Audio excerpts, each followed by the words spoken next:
everything you need to know about selecting and managing the best system integrator for your digital transformation. We're going to talk about that and many other things here in episode 235 of Transformation Ground Control. Welcome to Transformation Ground Control. Ground Control. The podcast that covers everything related to digital transformation. This podcast features technology agnostic and international discussions related to digital strategy, software selection, implementation, change management, business process optimization, and everything else you need to know to make your digital transformation project successful. Whether you're embarking on an ERP implementation, supply chain transformation, or any other business or digital transformation, this podcast is for you. Now, here's your host, Eric Kimberling. 5, 4, 3, 2, 1. Ground control to Major Tom. Hello, welcome to Transformation Ground Control, episode number 235. My name is Eric Kimberling. You can find new episodes of the show every Wednesday at transformationgroundcontrol.com. This is the podcast that is tech agnostic and covers everything related to the digital strategy, people, process, and technology aspects of transformation. So thank you for joining us here today. The show is produced by Major Tom Productions and sponsored by Third Stage Consulting. And Third Stage is an independent tech agnostic consulting firm that helps clients throughout the world with their digital transformation journeys. And I'm really excited for today's episode because we're going to dive deep into a topic we haven't covered a lot on this podcast, and that is how to select and manage and just find the right system integrator or technical implementation partner to help you through a digital transformation. There's a lot of system integrators out there. A lot of them are good, and a lot of them leave something to be desired. And of course, this all depends on which technology or technologies you're focused on. Every technical platform out there has their own ecosystem of system integrators and implementation partners. So navigating that landscape can be very challenging. For example, if you look at the Microsoft Dynamics 365 ecosystem, there's hundreds of thousands, literally hundreds of thousands of value-added resellers, system integrators, technical implementers out there that focus on Microsoft D365. And Microsoft, as an extreme, has taken a more of a hands-off, laissez-faire approach to their ecosystem, and it's pretty easy to become a D365 implementer. Now, having said that, that means that there's a lot of organizations out there that have signed up to become a D365 implementer. Some of them are very good, some of them aren't, and some of them are mixed in between. And that's just one ecosystem. That's just Microsoft. If you look at SAP, if you look at Oracle, if you look at NetSuite, you look at Epicor, Infor, Salesforce, Workday, all the major technology providers have their own ecosystem of providers. Some of them are more dependent on the third-party implementers to do the work. Some of them are more focused on doing the implementations themselves. And when I say they themselves, I mean the vendors. Some of the vendors will do their own implementations depending on the industry, the size, the geography, et cetera. So a lot to consider when you're choosing a system integrator or an implementation partner. And of course, this is just one piece of an overall program. When you're going through a digital transformation, you're essentially trying to find that system integrator that can manage that one work stream within your overall program, that one technical software specific work stream. You also have other work streams you have to worry about too, which are outside the realm of system integrators. You have change management, you have the overall program management, you have the architecture, the data integration, the migration, the decommissioning of legacy systems, all sorts of stuff that has to go into a digital transformation. And of course, if you have multiple systems that you're deploying, that means you're going to have potentially multiple system integrators, multiple resellers that you're going to work with to deploy these different technologies. And you need that overarching program management to manage the entire thing. Now, having said all that, we're going to zoom in, though, on that one piece of the overall program structure, that one piece that's focused on deploying technology. And as much as we talk in this podcast about how implementing the actual technology is the least difficult and the least complex part of a digital transformation, the people and the process sides are typically a lot more complex. And even though that still remains true, it still is important. You still need to find that right system integrator and the right technical implementation partner to make sure that you're setting yourselves up to be successful. And certainly, one of the big blind spots that we see in this whole discussion is companies that don't find the right system integrator, or one that's not a good fit for them, or they defer too much to the system integrator and assume that the system integrator is going to provide the entire program for them, when in fact they're not. They're only going to provide one work stream. And then a third challenge that we see very commonly, especially with larger organizations and the larger consulting firms that specialize in technical implementations, you see this dynamic where the system integrator will take complete control of the project. They will oftentimes make decisions for you around how you run your business. They will deploy the technology the way they think is best, which may or may not be best for you, the organization. So that's another thing to manage or to think about too, is that it's not just about finding the right technology or finding the right system integrator. It's also about how you manage them, putting the governance and the guardrails in place so that you're managing them and they're not managing you. So that's really the theme of today's conversation. We're going to have two guests on the show here today that will unpack this topic in more detail. First, we'll have Bonnie Tinder on the show. She's the CEO and founder of Raven Intel. She'll be on chatting with us about how to, not just how to find the right system integrator, but she's going to talk about some of the data that she's been compiling with her tool and her company, specific data and trends and patterns related to system integrators and implementation partners. So she'll share with us some of the things that we need to be thinking about and knowing about system integrators, some of the criteria we should be thinking about. And then later in the show, we will also have Clifford Martin on the show. And Clifford is our VP of Third Stage Consulting in Africa. And one of the things he's passionate about is selecting and managing the right system integrator. And so we're going to have him on the show to talk about that. So this whole episode is dedicated to this whole thread of how to select and manage the right system integrator for your organization. So with that all being said, let's turn to Bonnie Tinder, who, again, she's the CEO of Raven Intel. Raven Intel is a sort of a Yelp or a peer review site that will allow organizations to provide ratings, objective ratings of the system integrator or partner that they've worked with in their digital transformation. So she started the company right around the time I started Third Stage. So she and I have shared battle scars and compared notes on how to grow successful companies. And she's been someone I've tracked very closely with over the years. And she's been on this podcast before. I'm excited to have her on again. So with all that being said, Bonnie, thanks for being here today. Eric, thank you so much for having me. It's going to be a great conversation. Yeah, I always love having you on the show because this is literally the only conversation I have on the podcast or even just day-to-day industry discussions with someone who has real data to back qualitative observations and things that I think a lot of us may see and feel in the space, but you've actually got some data to back all this. And that's what I'm really excited to dive into here today, because it's been a while since you've been on the podcast, and I'd love to hear what trends we're seeing and what some of the updates are. But before we get into some of the questions that I've got for you and the audience has for you, I'd love to hear from you. You know, and you started the company in 2018, right? Yep. And one thing I remember when you started it, because we knew each other at the time, or right around the time you started the company, I remember thinking, why has no one ever done this before? And why is this such a novel idea in this space? You know, you have Yelp, you have Google reviews, you have all these things in the consumer space that you can use to see what your peers are rating certain services or restaurants or bars or whatever. But in the enterprise tech space, it was something that was really lacking. So what led you down this path of starting Raven Intel? And maybe tell us a little bit about what Raven Intel is too, while you're at it, if you don't mind. Yeah. Well, Eric, it's a great parallel that you bring between what we do in a Yelp or TripAdvisor. So the essence of our business is all around voice of customer. And we get the real feedback from the customers who are actually going through these implementations. And where I really saw a need in the marketplace was not even so much with the software. I mean, when I had started the company 8 years ago, there was G2 Crowd, there was Gartner Peer Insights, Capterra. I mean, they're a dime a dozen. There's so many software review sites out there. But what was really lacking and what nobody was looking at was the implementation and the partners that were responsible for it. So despite all of these review sites where you can see, what users are saying about the usability of the software, there was no place to look to say, well, what's the experience of the team that's implementing this stuff? Were they able to get it live? All, these other firms are looking at, and I consider them peers because they're looking at software features and functions, and all of that is really important. But the lens that we look at is, what was the effort to get this project live?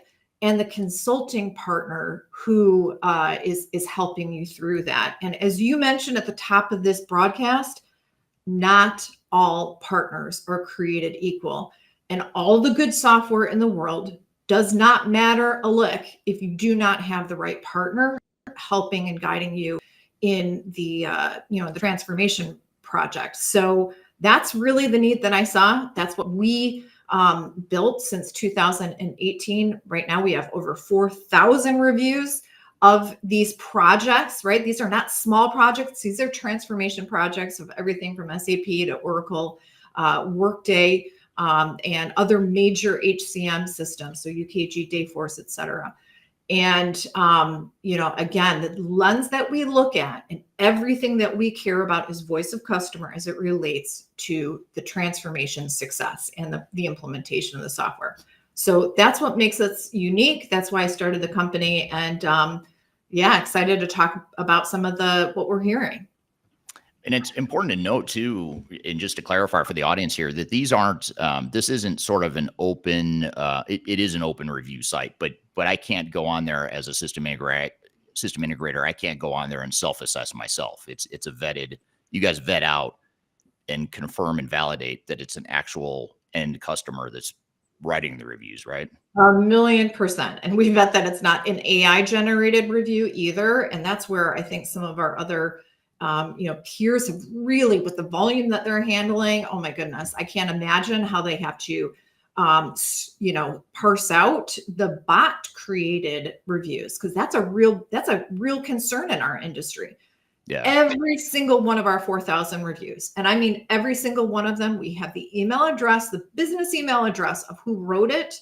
We are looking up their LinkedIn profile and we are verifying back at that business address that what they said is valid. So every single one of the reviews that we have on our site, we stand behind and we know it was written by a human and a human who knew about that project. It's a huge, important differentiation point, but we have only 4,000 reviews. I mean, I think that's definitely a great sample set. On the other hand, we don't have 1 million that, sort of gets unwieldy and you're almost incapable of verifying the legitimacy of those. So it's something we take very important.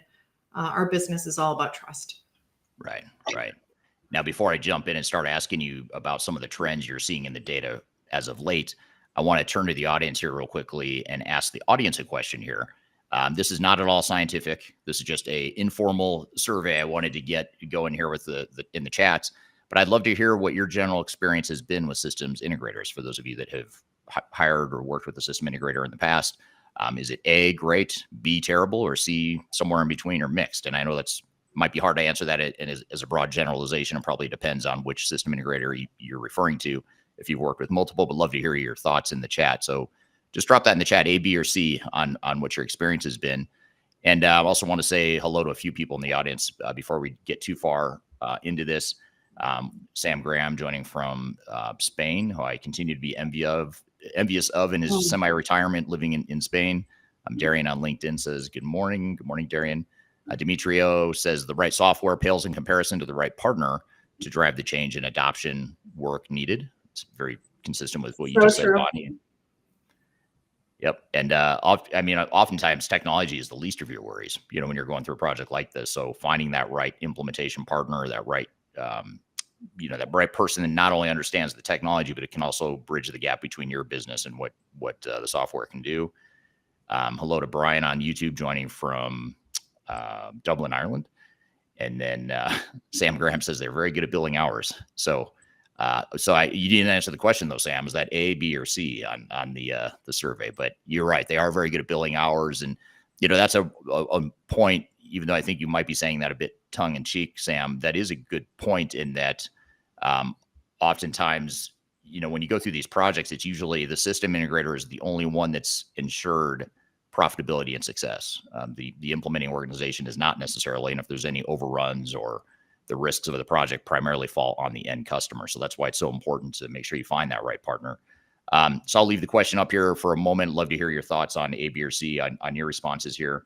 But Bonnie, just to get started, what are some of the biggest shifts you've seen in the system integrator space over the last 12 to 18 months. The last time you and I spoke about this, the world has changed quite a bit, with wars and AI, and the tech space is being disrupted in many ways. I mean, what are you seeing any patterns in the data or things that are emerging recently?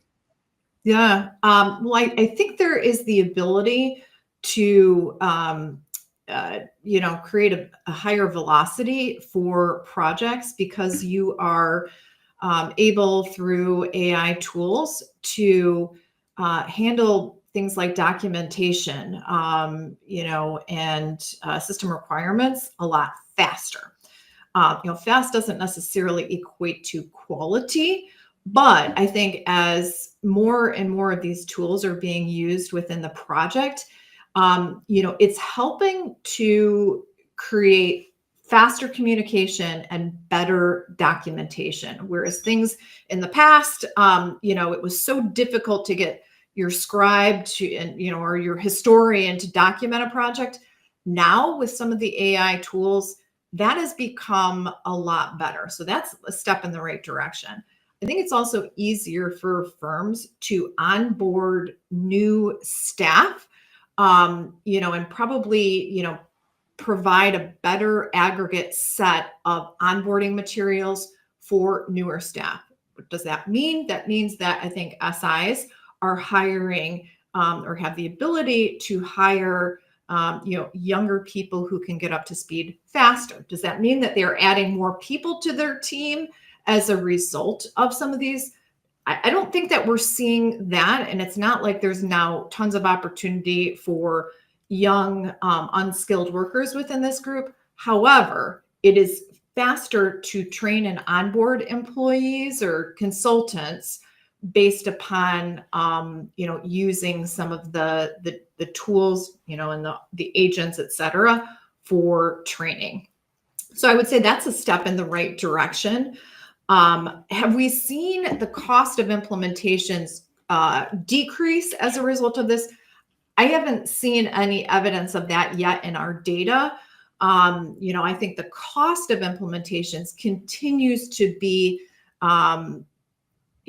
pretty high. However, I think more and more as these implementations become faster and can be run with fewer SI resources, that we should see the costs go down in the future. So those are some of the major things. So too early to tell if AI is materially going to impact the SI costs. I mean, we can hypothesize that it probably will, but you haven't yet seen it in the data. I have not seen customers remark how AI has made that material impact on the return on investment or the time or the speed to live. I'm sorry, we've seen the speed to live go up, but we haven't seen the cost to go live come down like that. I think in the future, though, that's going to change. And my prediction is that AI native delivery is going to potentially cut implementation time by 25 to 30%, probably within the next year or so. Yeah. I think that's a really interesting point, and something that I think is going to be a really interesting dynamic, because now you've got sort of a conflicting incentive here for system integrators. It's if you introduce AI, back to Sam Graham's point a moment ago, they're not able to bill hours as much as they did before. And that's a real dilemma, I think, especially for these bigger consulting firms that are so dependent on tons of billable hours and tons of junior resources that are doing a lot of the grunt work that AI can do for you now. Yeah. One other thing I want to share, shameless self-promotion here. Third Stage has an AI tool that we use during our implementation projects and our selection projects with clients. It's called Mission Control AI. If you scan the QR code right here, you can learn more about it. But it's a tech agnostic tool that we use during any sort of enterprise technology implementation to capture a lot of that tribal knowledge that you're talking about, Bonnie. And it's also a way for clients to take control back from the system integrators that oftentimes are taking too much ownership of the project, and the companies themselves aren't taking as much ownership. That AI tool set is not only making things faster and cheaper for our clients, but it's also a way for clients to make sure that they have all their tribal knowledge documented in one place, and that they have access to all the information in the project and can be more efficient in the process. So I'll leave that up for a second. If you'd like to learn more, it's a really cool tool that we've developed with our partners at Octor. I want to get to a couple audience points and questions here. Luke on LinkedIn says phase 0 is the most important phase of a project, which totally agree with you on that. And phase 0 typically would include finding that right system integrator or those right technical resources to support your project. Sam Graham has another follow-up comment here on LinkedIn. Good people can make a bad system work, but bad people can't deliver good systems. Very well said. And I think that's really the theme of a lot of what your data shows too, Bonnie, is you could be implementing the perfect technology, the right fit for your organization, but if you've got the wrong partner, it almost doesn't matter that you found that right technology because you can't figure out how to use it or you haven't been able to deploy it effectively. Someone on LinkedIn says... To add on to that point too, what we've seen is the selection process is so single-threaded to finding the software and not necessarily on creating a good project plan and getting the right partner lined up, that by the time that they select the software based on, the multiple RFPs and choices and vendors that they have in, it's like implementation is the afterthought. Whereas, in my mind, you need to do a 50-50 split, spend as long considering the implementation process and project that you have in place and your partner as you do selecting the software. Because like Sam said, all the good software in the world is meaningless if you have a bad implementation. Yeah. Very well said. Here's an interesting comment on LinkedIn that I want to get your insights on, Bonnie, in terms of if you have data that supports this thought. But I apologize, I don't see the name of the person here, but someone on LinkedIn said fixed price implementation is a powerful position that improves early conversations and discovery. Have you seen a correlation between fixed bid contracts or fixed bid proposals and customer satisfaction, overall success? Yeah. Well, fixed bid works in some scenarios, and the idea of fixed bid implies a box that, has very specific deliverables in scope. And so we see fixed bid implementation typically with mid-market, smaller enterprise clients, or implementations that are not necessarily a large scale rollout, right? So it's maybe a single module, et cetera. And fixed bid, what's really nice about that is that, number one, it really speeds up the selection process of, because, you don't have to map out a jillion requirements for implementation because there's like a set of menu delivered aspects to, you get this, if you go with this implementation fixed price to implement, solution X, Workday, Oracle, et cetera, right? And it's like, I've heard it referred to as like the launch methodology. And I even, heard one of the vendors that is saying for mid-market accounts, it's 45 to 60 day implementation. So, that sounds really good. And for some clients that have very minimal needs or are very small organizations, it does make sense. They don't need the big guns from, a management consulting perspective or process change because they're sort of starting with nothing anyways. And so in those vanilla cases, a fixed bid is really attractive. Where it loses appeal, though, is when the client needs a lot of process reengineering, change management within the organization. They're dealing with multiple silos of data and teams that need, I think, a more unified project plan and more hand-holding than a fixed bid implementation would provide. So in those cases, the promise of this fixed bid, sometimes it's it doesn't live up to delivering a good result from those implementation because it misses all of those really expensive things that are not included, like change management, like process reengineering, et cetera, that a larger scope project would potentially capture. And what's even worse is they'll skip those things because they're out of scope typically for the fixed bid projects, and they skip them. And they can turn back and say, well, we delivered at a fixed cost a working technical product, but that's different than we delivered a technology product that's actually being used by the organization and operationalized and actually getting business value. Those are two totally different things. And so you have to be aware of what you're paying for, what you're asking for. Are you asking for the guaranteed fixed bid cost and that's what's most important to you? Or do you want to have other governance and guardrails in place to keep things on track, but yet be flexible as things evolve throughout a project? Yeah, exactly. So what you don't want to do is like go with the route, which is like your mess for less, essentially, which is, taking a mess and creating it, just taking that mess and porting it into a new piece of software. I mean, it's really easy to turn the, flip a switch and get the data there. It's yet another to really think through, what needs to change in the process of moving systems as well. And I think that really is what you miss when you're doing a rapid implementation or an install that doesn't, account for some of those other things, Eric, that you just mentioned. Yeah. This is from Colin on LinkedIn. Colin says, great conversation here, joining from Maryland. I've had mixed experience with systems integrators because of factors like inadequate requirements gathering, hidden costs, and rushed go lives. That's a really important point, and it actually ties to what you just said, Bonnie, around some of the risks and pitfalls of fixed bid contracts, is because now you've created a perverse incentive for the vendor to spend as little time and resources as possible on your project, because that's how they maximize their profit, is to do it as fast as possible and do it as cheaply as possible. That's going to ensure that they get that margin that they're looking for.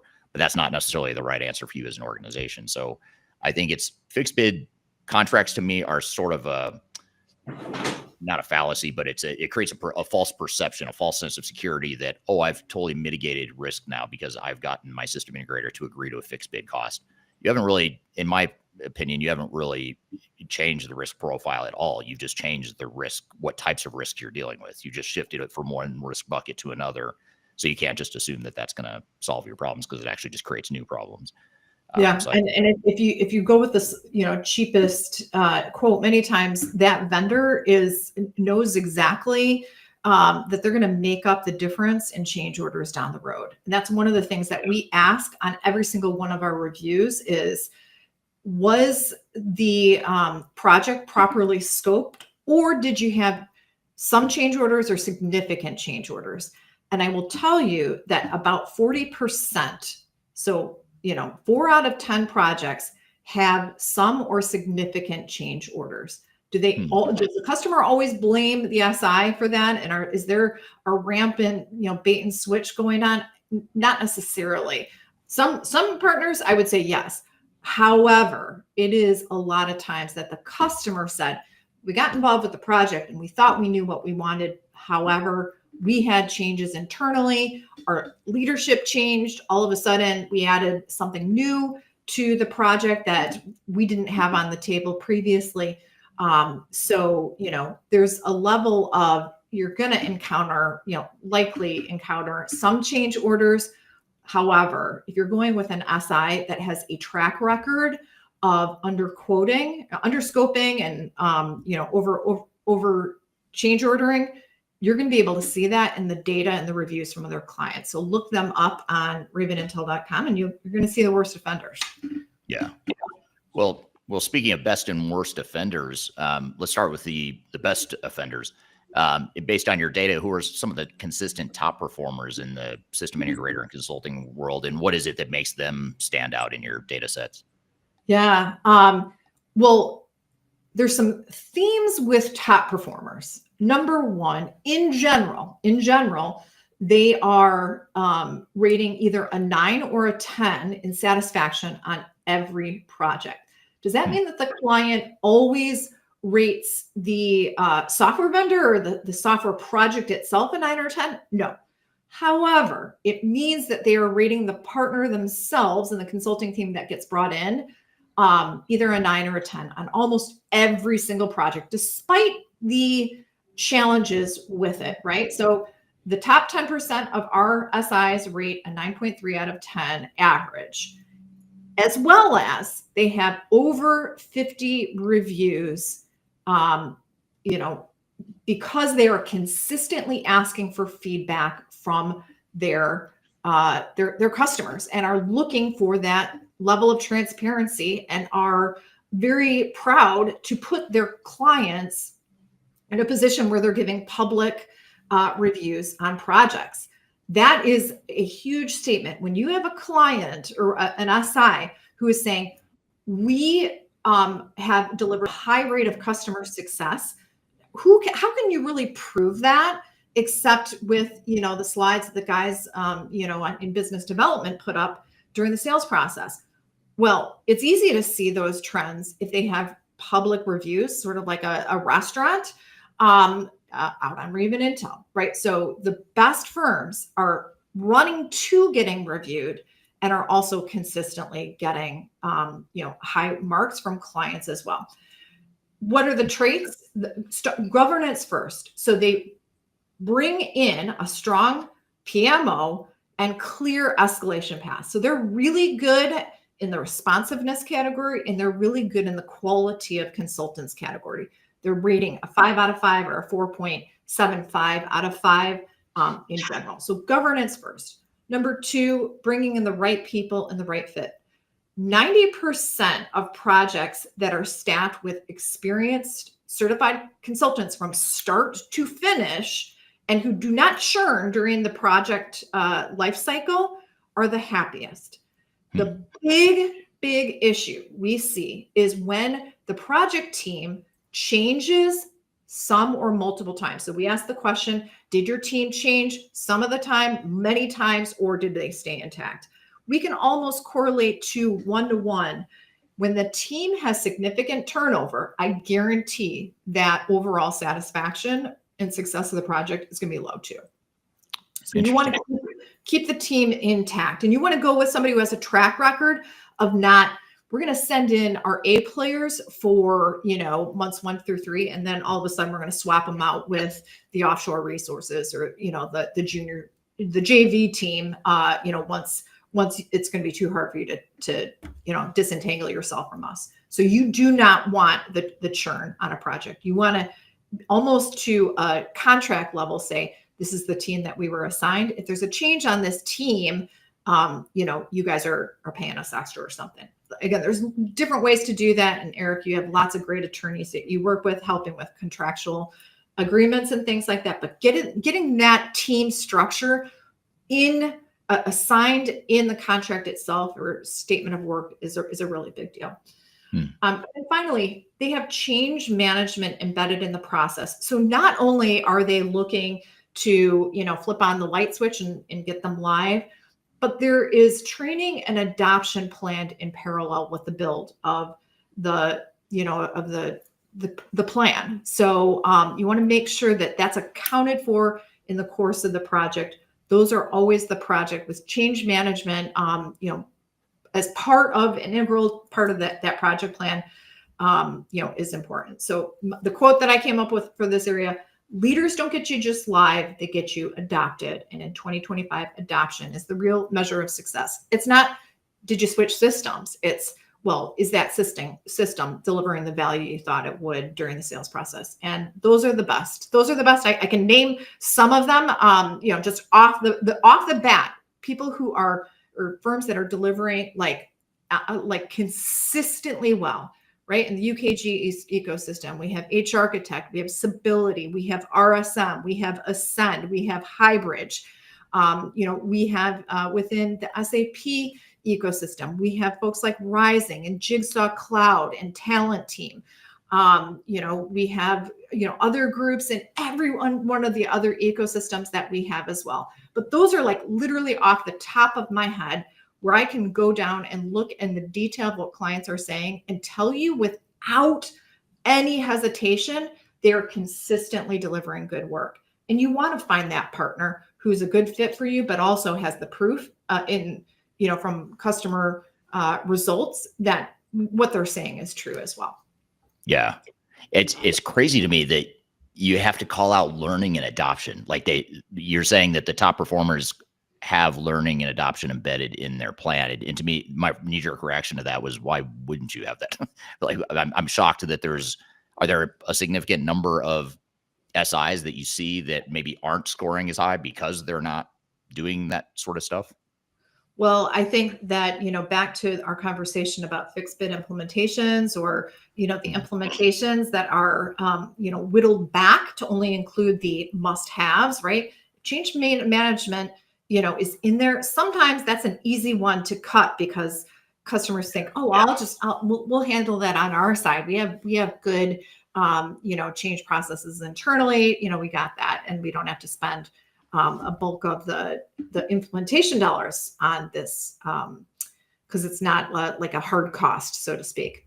Yeah. And those are the ones, like the contracts that shortchange change management are the ones that really have some issues.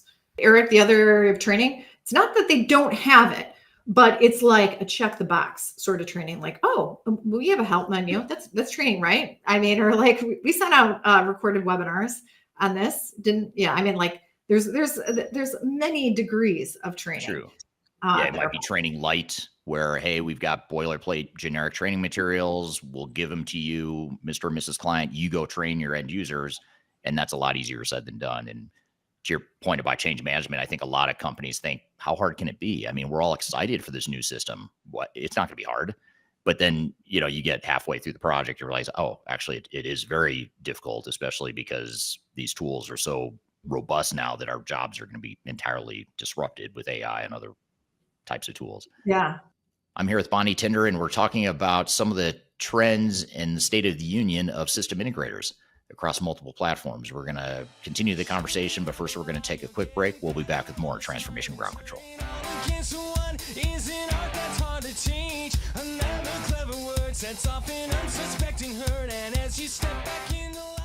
I want to invite you to join me and other thought leaders in the digital transformation space to Stratosphere 2025. It's an annual conference we've hosted now for 7 years in a row. It's a great event. It's live in Denver, Colorado, but we're also offering it virtually via hybrid tickets.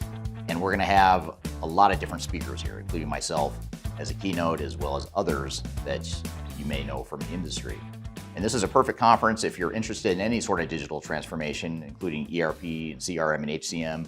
And actually, the theme for this year's session is AI, and how AI is affecting all different types of digital transformation. But in addition to AI, we'll also talk about the fundamentals of digital transformation, including program management, evaluating the right software, digital strategy, change management, process improvement, all the things you need to know to make your project successful. It's also a great way to network and learn from others. So just being part of a community that is also like-minded and going through the same things you are, that's another value. And you can join, like I said, remotely, in person, and you can also buy VIP tickets if you'd like more exclusive access to me and others from the Third Stage team and other speakers that are going to be there. So I hope to see you soon. Check out my discount code below for discounted tickets. You can go to stratosphere2025.com for more information, including the full agenda, and I hope to see you there. Are you looking for ways to promote your product or service to enterprise technology decision makers and influencers throughout the world, like the ones who listen to this podcast? Major Tom Productions creates media, events, and influencer marketing for B2B technology providers. Our productions are exciting, educational, disruptive, and effective. Most importantly, they create results. Our content is unlike any other in this industry, engaging, influential, and trusted by technology buyers and influencers throughout the world.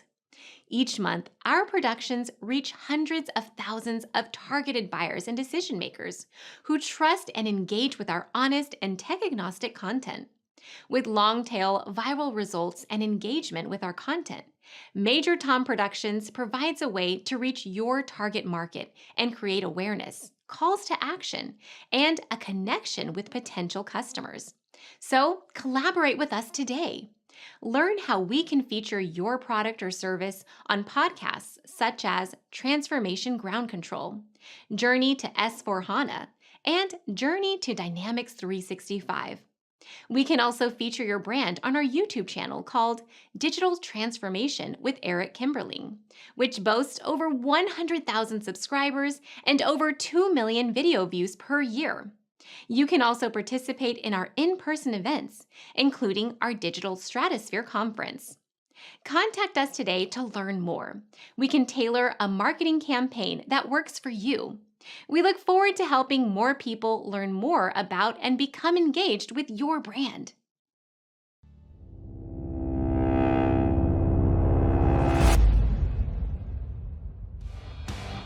With 1,000 lies and a good disguise, hit 'em right between the eyes, hit 'em right between the eyes. We knew I'd go away.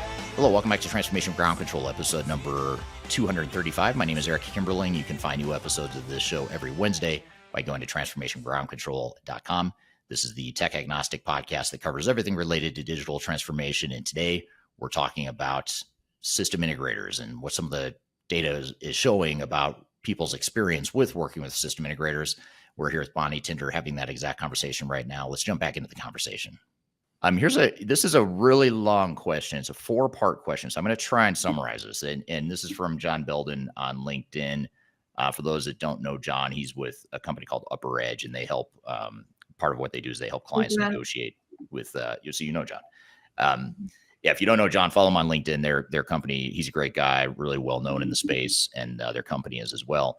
But his 4-part question is revolving largely around AI. So let me just try and condense this into a shorter question. But how do you see AI affecting the quality of people and deliverables? And, because in the past, if I back up, before AI, it mattered tremendously that you, Bonnie, are an expert in this system.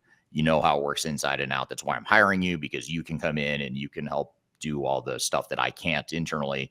But now with AI, it's not that that's not important. It's just that now there's a tool that maybe takes some of that pressure off you being the sole expert, or my dependency on you maybe is a little bit lessened because of AI. How do you see AI affecting, how you evaluate or how we should be thinking about SIs going forward and their individual resources as well? And here's where I see the voice of customer being so important. So what's the track record with other projects?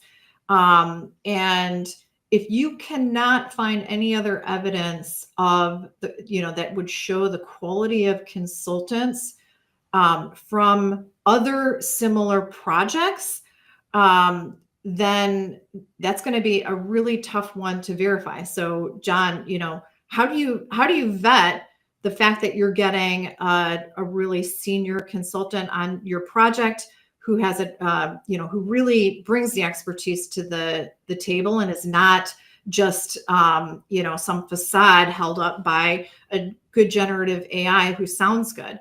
I would say that's really where the importance of references, talking to other clients, looking up their reviews comes in, because other clients are going to sniff that out pretty quickly if they present really well during a meeting, and then when it comes to actually consulting, are not able to do the job. So I would say this is where you really have to vet your players, because right now anybody can look super credible with some of the polished video and the polished presentations that are possible. Even these startups that I'm seeing are like putting out content that looks amazing, and you think they're this huge company, when really it's just, a couple of kids who can, be masterful with AI and create this really professional looking stuff.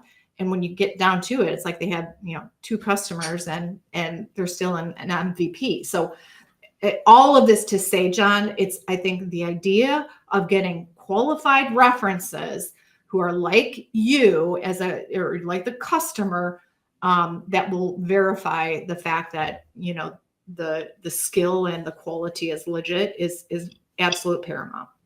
Yeah.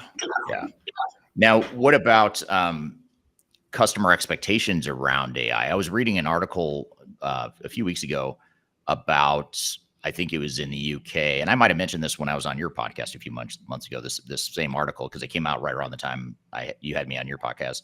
But it was talking about how PwC in the UK, I believe it was, a lot of customers are demanding that they lower their fees because PwC is out there touting like, hey, we've got all these AI tools, we're totally changing consulting and the value to clients, blah, blah, blah.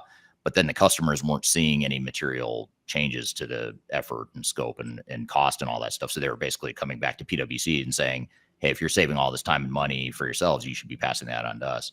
So I'm just curious though, are customers outside that one article, that one use case, or that one example, are you generally seeing customers that voice a customer wanting more AI tools to make this a more efficient and streamlined and effective process with system integrators? Or is it more the system integrators are starting to push it to the customers? I think that it's expected from customers that their AI, and that, you know, the SIs that they're looking at use AI in some way, right? But I think what they're more important about is how does that manifest within a project? How does that manifest to benefit me as the end customer? You know, what is it about it that's faster, cheaper, and more efficient than, you know, your competitor that I'm also looking at? You know, I think the term AI is like the equivalent of saying, oh, we use computers. Well, I mean, that's like pretty broad. How do you use AI, right? I mean, like, are your guys using, you know, Chat GPT to ask questions? And what does that mean? Right. So I think, you know, what's really on the shoulders of customers is to ask, well, what specifically are you going to bring with AI or provide me with in terms of tools that are going to, you know, that are relevant to this project? Because if all they're using AI to do is, you know, bill and record meetings, that's not really going to help me. I mean, recording meetings actually is pretty helpful sometimes, but you know, like it's like, give me some examples of where that is a change from what you've done in the past and why that makes you a better SI choice for me than the other guy that I've invited in as well. And I think you have to sort of define, what does AI mean? Because, like, again, it's a super vague term. Right. Yeah. Makes total sense.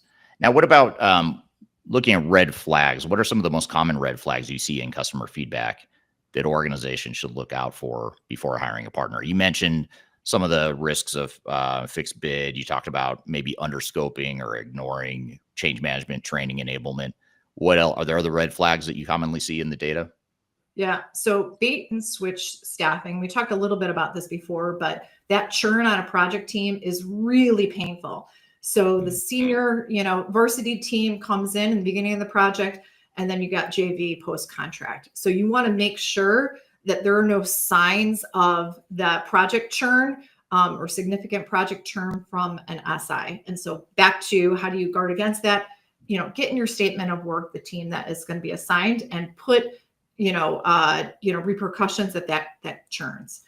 The other aspect is a high rate of turnover within the organization. So ask, you know, what's your turnover rate with your consulting team in general? And what, and I've known this firsthand. So, you know, midpoint in my career, I worked for a consulting firm. So I knew how the game is played. When I first joined the organization, we were an A+ consulting firm. And for the first year that I was there, I mean, the talent on the team was amazing. At the time I was in marketing, it was easy. It was easy to get customer feedback and quotes and references and all of those things. I mean, we were in our glory days. Well, something happened. There was a leadership change, you know, and an acquisition that happened. And all of a sudden, in the course of 2 or 3 months, we had a mass exodus. And to the blind eye and some customer who was looking at this organization, they would have had no idea what was going on under the covers. But the A+ company became like a D- within the course of 3 months. And so the talent they bring to the table during the course of the project, you really want to, like, get a good feeling like these guys are in it for the long haul, and make sure that there isn't this high churn within the organization. Red flag is if, you know, the organization has had multiple acquisitions of other smaller players, and now they're bringing in all new talent, and you know, or they're two SIs that have merged together. there's going to be pain internally, and there's always fallout. Not that it's necessarily bad in general, but you need to make sure that there's not a lot of activity that is leading to this strife internally. The other thing with with churn is you want to make sure that the organization, the consultants have not only do they have good industry experience, but they've been with the organization for some time. It doesn't have to be 15 years. You don't see that in consulting necessarily. On the other hand, you don't want, when you look up your consultant on LinkedIn, them to have 4 job changes in the last 6 years. So again, we're getting into people issues, but I guess consulting is people, right? So looking at some of these HR trends really relates to the team that you're going to get assigned. And so make sure there hasn't been that churn within the SI organization, because that will roll downhill and it will affect you. Yeah. Yeah. And coming back to the whole red flag, top performer, low performer discussion here, I want to pop up this question again for those that didn't answer, but we'd love to hear from you what your general experience has been with system integrators, just in general. Has it been A, great, B, terrible, or C, mixed? Love to hear your feedback in the chat here. And while we're getting more responses to that question, Bonnie, what about cultural fit? When you talk about cultural fit between a client and the system integrator, is that something that shows up in your data? Does it affect overall project success? What do you think? Yeah. And that term cultural fit, it's so vague, right? It's difficult to determine, and maybe a cultural fit is with your team one day, but all of a sudden the culture of your own organization has changed and now it's a mismatch. Or your leadership has changed, and so it feels like it's a mismatch. So culture is a tough one to really put a box around necessarily. However, what are some of the things that make a fit good feel good, right?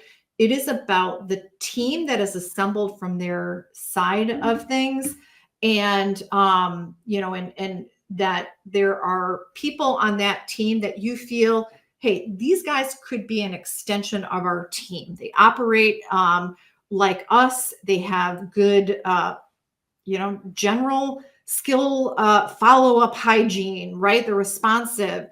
You're going to see this demonstrated really well. How in the sales process are they showing that they are communicating that they understand our needs? If that isn't clear during the sales process, that ain't going to get better during the project. So, things like communication and how are they documenting even what they hear during the discovery process or selection process.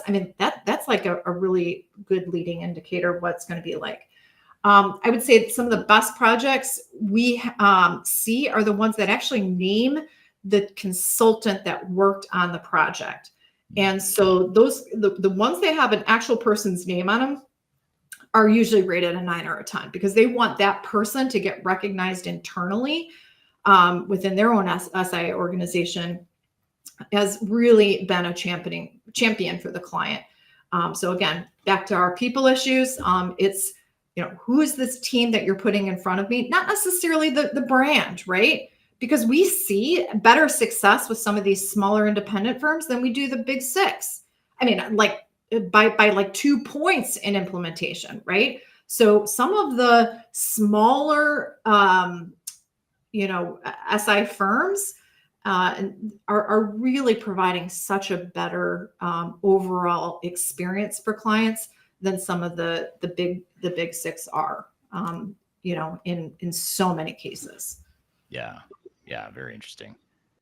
What about, has there been a shift toward industry-specific and verticalized solutions? So in other words, like the SIs that are focused on certain industries, certain functions, is that a trend, or are you seeing the opposite potentially? I think single-threaded industry-specific SIs are, there's plenty of them there. I think they offer a great depth of knowledge. that some of the broader organizations can't, because their focus is so much on, let's say, healthcare or education, or public sector. And those are sort of like these industries that are, I don't want to say like the oddballs, but they are the oddballs, right? Because they're super complex in their own, and it really is helpful to have a strength and a focus on just those industries, to eat, sleep, breathe those industries. So I think the results with those specialty areas is really good. Where that falls down is sometimes all of a sudden they've been, you see an SI has been really successful in, one area, and then all of a sudden, oh, well, we're going to open up a new practice. And now we can also do retail. Well, that's where things get a little bit kludgy.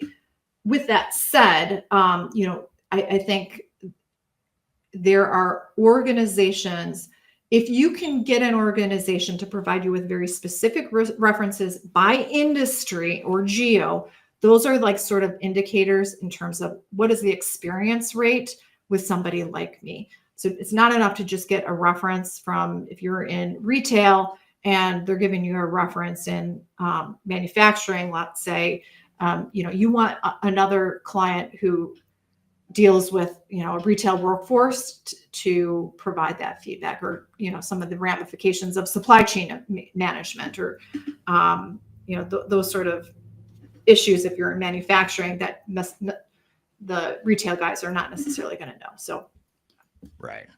Now, what about misconceptions? What are the biggest misconceptions organizations still have about system integrators when you look at some of this data? That because you recognize the name of a consulting firm, that they're going to do a good job. Right. I mean, that's the biggest one. They're big enough to advertise at the airport, or sponsor my vendors, rock band. So they must be able to deliver, right? Or they say they have 10,000, customers, and I recognize all these big logos. That's meaningless, right? All of those areas, all of those projects are potentially in a completely different area than you're looking at. And so I think that's the biggest misconception. Nobody got fired for choosing XYZ big SI firm. They may have not gotten fired necessarily, but they wasted a whole bunch of money and time and pain on projects that didn't go well either. So, that could have been a lot better with a vetted independent. So I would say that's a big one, is that just because they're a big name SI, and maybe they're the platinum sponsor of, the vendor's customer conference, that does not equate at all to customer success. Yeah, you said something right there in passing that's super important, that bias that's introduced into the ecosystems by the vendors, because the vendors want the SI, not necessarily the SI who has the highest rating on Raven Intel. They want the SI that has the best track record of selling software and closing more business. So they're going to go to that platinum sponsor every time, because that platinum sponsor is presumably really good at selling, and that's how they became a platinum sponsor. Well, and also the vendor is going to probably walk them in the door as well, which kills me, because that is not the right approach. On the other hand, I understand why, right? Those vendors rely on those big name SIs to sell a lot more software than the independents could. However, that doesn't necessarily equate to a happy delivery experience, or the right fit when your software vendor walks in the door. So if you are a customer and looking at the implementation, don't go with the firm just because your rep from your software vendor, introduced you. Make sure you're doing your own homework. Yeah. And the irony of the whole nobody ever get fired for hiring insert big name here. The irony of it all is that, first of all, I can name a lot of people that have been fired for hiring one of those people. Second of all, of the ones that didn't get fired, some of them got sued Yeah. the vendor. But also, it's the other part of that is just that the big name is almost used as a CYA when things do hit the fan. So when things go poorly, you can say, well, I hired Accenture, I hired Deloitte, whatever. So what else could I have done? And it creates this sort of learned helplessness, where it's like, what was I supposed to do? I hired the big guys, so there's nothing, I couldn't have done anything any better than I did. And it kind of leads to this question that I want to get your thoughts to in addition to what I just said, Bonnie, but this is from Darian on LinkedIn. She says, how can clients vet churn risk before signing with an SI? And I actually might want to broaden that question a little bit and say, how do you manage these SIs, whether it's the resources they bring, the methodologies they use when it doesn't quite fit what it is you need, or, they're pushing on you to use standard off the shelf functionality, but that doesn't necessarily work for your business. How do you level the playing field more so you're not so dependent on the SI to take more of an outsourced approach and allow you to take more ownership of the project? What are some tips you have for us there? Yeah. Well, I would say, the statement of work is a very important document because it defines the roles and responsibilities that contractually you are paying for with an SI. And so know what is in there and what is not in there, and make sure that it's not just you, if you're the executive, signing the contract, that knows exactly what those things are, but that every person on your project team reads those, what's in the SOW. Because sometimes the problem is not necessarily that the SI didn't define things well. It's the project team never really saw or understood the statement of work. So they were asking for things that weren't included. So I would say your statement of work is your operations guide. And if something isn't necessarily in there, how can I manage my SI? You want to know what can you manage, right? What can you control with the relationship? And your statement of work is contractually what you can control. So I would say number one, an understanding of that statement of work. Number two, you can't just throw the keys to your SI and, say, go ahead and, drive us somewhere.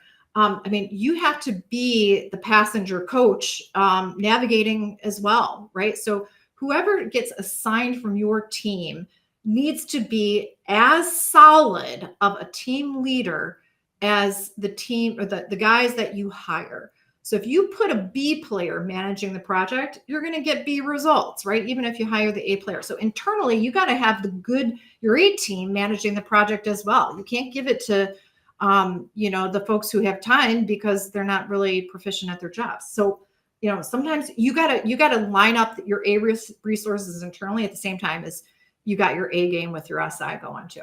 So that's the other way. And then, to the point of how do you manage churn, that specific question that was asked. Again, statement of work, getting the named consultants in there is really important. And so contractually, you can go back to your SI and say, hey, you told us this person wasn't going to change. So now you owe us something, or here's the repercussions of when it did happen unexpectedly that we want to hold you to. So all of this to say, I think making sure that you're lined up with the A team, everybody knows what the scope of the project is, not just your decision maker. And, contractually, you have the people's names within your contract will really ensure that things will go from a team perspective well. Yeah.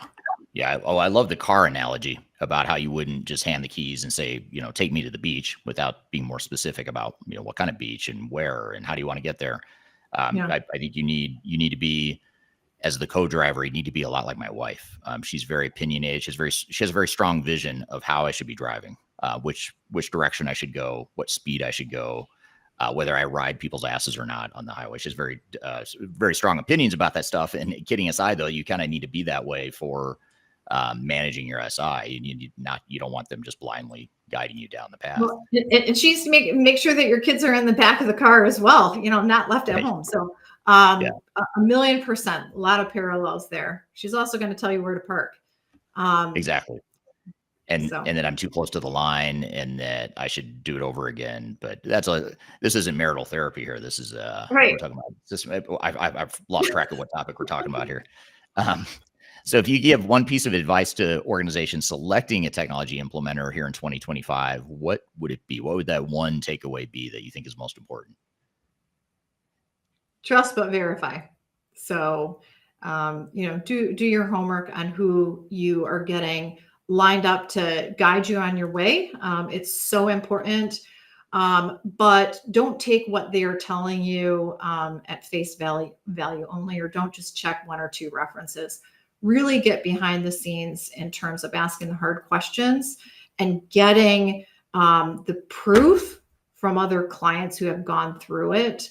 Again, Raven is a free resource. You can do that. We can help you, vet partners as well if you're unsure, and give you some questions that you might use to get at some real answers. But trust but verify, and make sure that your statement of work really is that document that's going to line you up for the best success possible. Yeah, absolutely. That's great advice. I appreciate you being here today. And what a better closing comment than from Sam Graham on LinkedIn, who says, "This old dog learns new tricks every Tuesday." I do too. That's why I love doing these podcasts, because I learn from people like Bonnie, and that's why I have people on here that are smarter than me. And I appreciate you being here, Bonnie. This is great stuff. How can people tell us, remind us again how to get to your website? How do we connect with you? All that good stuff. Absolutely. Ravenintel.com. I'm Bonnie at ravenintel.com as well, or Bonnie Tinder at ravenintel.com. So drop me a line, link in with me. Happy to talk all things implementation and partner success. All right. Well, thank you, Bonnie. That was a great conversation and a lot to cover there, a lot to unpack, and some really good data points. Really interesting hearing about some of the impact that AI is having on system integrators and the overall effectiveness of system integrators. So we'll be curious to see how that affects overall time, cost, quality, satisfaction with system integrators over time as people get more acclimated with AI. So really interesting conversation there. And thank you for being here today, Bonnie. And thanks to the audience for the great questions. So we're going to take a quick break. When we come back, we're going to have Clifford Martin on the show. And Clifford is our Executive Vice President of Third Stage Consulting in Africa. And he's going to be on the show to talk about a topic that is relevant across the world. It's not just for Africa or even for me here in North America. It's about wherever in the world you are, how do you select and manage the right system integrator or the best system integrator for your transformation? We're going to dive into that with him here in just a moment. But first, we're going to take a quick break. We'll be back with more Transformation Ground Control. I met her in a club down in Old Soho, where you drink champagne and it tastes like Coca-Cola. I'm excited to announce the release of our 2025 Digital Transformation Report. It's available now on the Third Stage Consulting website, www.thirdstage-consulting.com. This report gives you an unbiased, technology-agnostic insight to help you optimize your organization's projects for success. Get your copy today using the QR code in front of me or on our website. Are you looking for ways to promote your product or service to enterprise technology decision makers and influencers throughout the world, like the ones who listen to this podcast? Major Tom Productions creates media, events, and influencer marketing for B2B technology providers. Our productions are exciting, educational, disruptive, and effective. Most importantly, they create results. Our content is unlike any other in this industry, engaging, influential, and trusted by technology buyers and influencers throughout the world. Each month, our productions reach hundreds of thousands of targeted buyers and decision makers who trust and engage with our honest and tech-agnostic content. With long-tail viral results and engagement with our content, Major Tom Productions provides a way to reach your target market and create awareness, calls to action, and a connection with potential customers. So collaborate with us today. Learn how we can feature your product or service on podcasts such as Transformation Ground Control, Journey to S/4HANA, and Journey to Dynamics 365. We can also feature your brand on our YouTube channel called Digital Transformation with Eric Kimberling, which boasts over 100,000 subscribers and over 2 million video views per year. You can also participate in our in-person events, including our Digital Stratosphere Conference. Contact us today to learn more. We can tailor a marketing campaign that works for you. We look forward to helping more people learn more about and become engaged with your brand.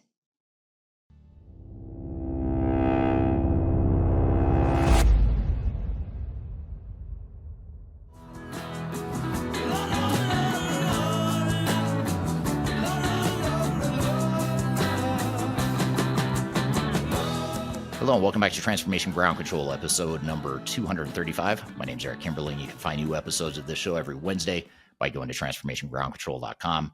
And you can also see past episodes of the show at that same website as well. So we just had Bonnie Tinder on the podcast to talk about some of the data she's seeing in her peer reviews of system integrators across different platforms. But I want to shift gears here now and talk more about from a process perspective. What are some of the best practices and processes and frameworks you can use to identify, to select, and manage the right system integrator?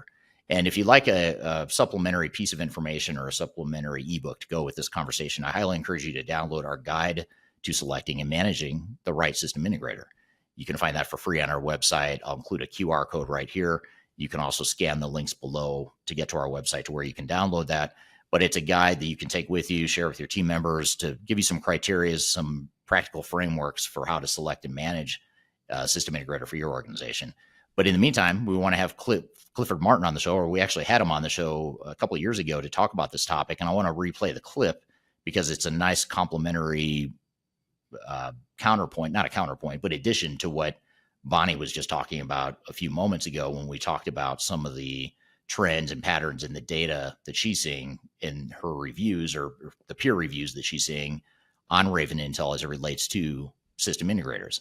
So now we want to shift gears and talk about, well, once you have those data points, now how do you go evaluate and pick the right system integrator? And then how do you ultimately manage that system integrator too, which is arguably even more important than selecting the right implementer. It's how do you manage them so they don't manage you, steamroll you, take advantage of an open checkbook, make decisions for you that they shouldn't be making because they're technologists, not business people.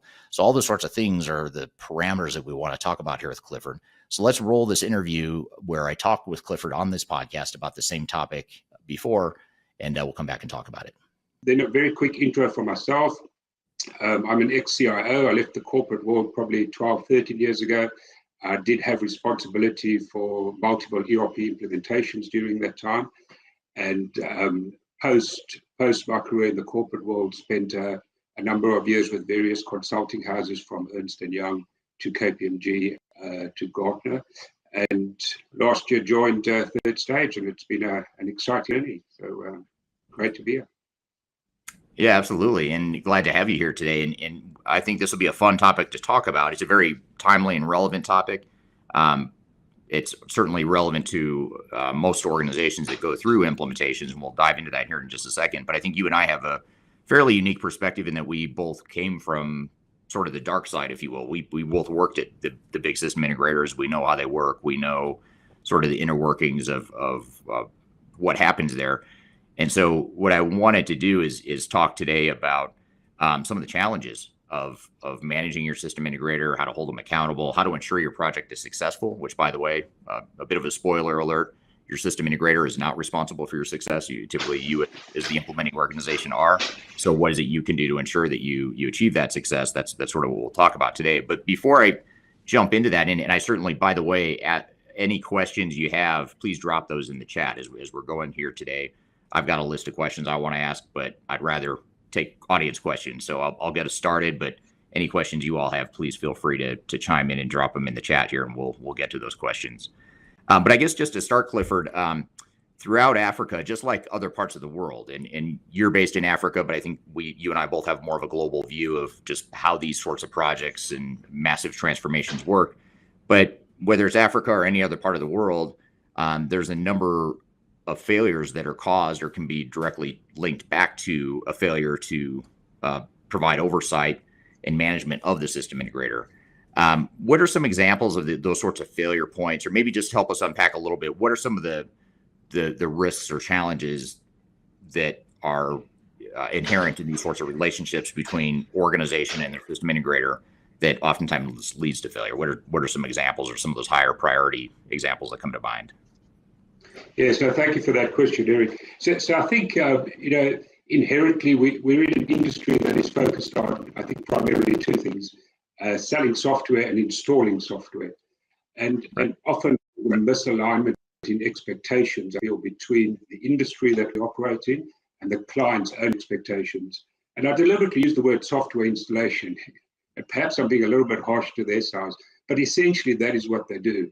And I think often an organization is expecting a strategic partner, someone that's going to walk the full journey with them from, let's say, from business case to business benefit, and he's going to be them and guide them throughout that. And very often that's not the case. The primary focus of the SI is to deploy the software. And I think there's often that expectation gap and a failure on the part of the client then to properly manage the SI and ensure that they get out of the deal what they're expecting, and often what the marketing material has promised them. So perhaps to start, then perhaps let me just add a little caveat to that. You know, SI's playing an essential role. And I'm not kind of trying to diss them in any way. They do play an essential role. And certainly the ERP projects that have an SI on board are much more likely to be successful because they do bring structure and focus and a certain discipline and methodology. But once again, they do need to be managed. And I guess that's what we're going to talk about. Yeah, absolutely. I mean, it's not that people want their projects to fail, obviously, and it's not that they want the relationships to get sideways, but oftentimes they do.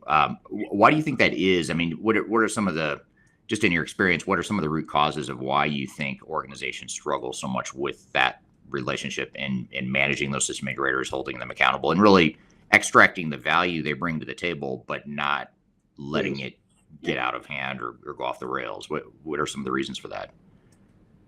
Yes, I think there are issues on both sides of the fence. And by that, I mean both in terms of how the manner in which the SI constructs and approaches the particular ERP or digital transformation project, as well as on the client side in terms of the capabilities that they require to ensure success. And very often, just a definition, a common understanding of what constitutes success, or for that matter, what constitutes failure, is not present, and there's no common agreement around that. Certainly nothing embedded into the contract that talks to success. So I do think there are failures on both sides, and as you correctly state, one can never outsource accountability for success. That has to reside with the client. I think we all know and accept that, but so often it's not the case. So often it's sometimes, I think, convenient for the client to kind of pass that buck to the SI and expect them to drive success. And then I think, Eric, what I find it to be extremely important is the whole contract negotiation, and what are we actually bringing the SI on board to do? Because SI contracts, and I've reviewed many of the tier 1 SI contracts, they're pretty standard. And I think the client needs to understand what the SI will not be doing. There are certain capabilities that, and we can unpack that in a bit more detail as we go through the conversation. But there's certain capabilities that they simply do not bring to the party. And standard SI contracts are primarily framed in technology terms, and the deliverables are framed in technology terms. Whereas very often what the client is trying to do is to achieve some business outcome, some improved operational experience, or bringing new business capabilities to the party, or enabling their strategic objectives, whatever the case may be. So there's this disjoint between the two, and I think if clients do not very forcefully ensure that the SI statement of work talks to what they're wanting out of the project, we already start off from a place where there are these misaligned expectations, and it's very difficult to bring that together thereafter. Yeah, you bring up a good point there around the fact that technical deliverables aren't necessarily what organizations are trying to get out of these transformations at the end of the day. It's certainly a key part of the output. You need those deliverables, but there's a lot more to it than just delivering a system that works from a technical perspective. So I think that sort of myopic focus that system integrators have, which is why you hire them, by the way. You hire them because they have that depth of knowledge. They know the software really well, whatever software it is you're deploying. But it's the other stuff outside the technology that ultimately makes the project successful, whether it's the process improvement or the change management, the architecture and data migration, the overall program management. And that's typically stuff that the system integrators don't bring to the table.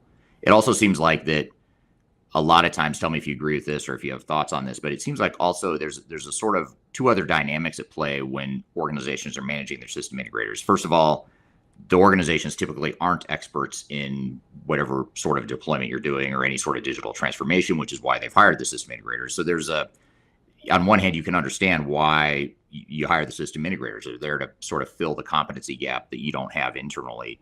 But that lack of knowledge and that lack of experience can lead to sort of a blind management of the system integrator, which can be challenging. What are your thoughts on that? Is that a dynamic you've seen as well? Yeah, such a good point, Eric. And my first action point is, if I engage a new client, is to have some type of executive boot camp. Because we kind of assume that the executive understands what a typical transformation or ERP journey looks like. What are some of the critical phases and deliverables, some of the critical decisions that they will be called upon to make throughout this journey. And they don't, and it's probably unfair to expect them to do that. And if you look at the average ERP or digital steering committee, we kind of take the different managers of the different business domains or lines of business and kind of bundle them together into a steering committee and expect them to oversee and drive success. And I think that's unreasonable.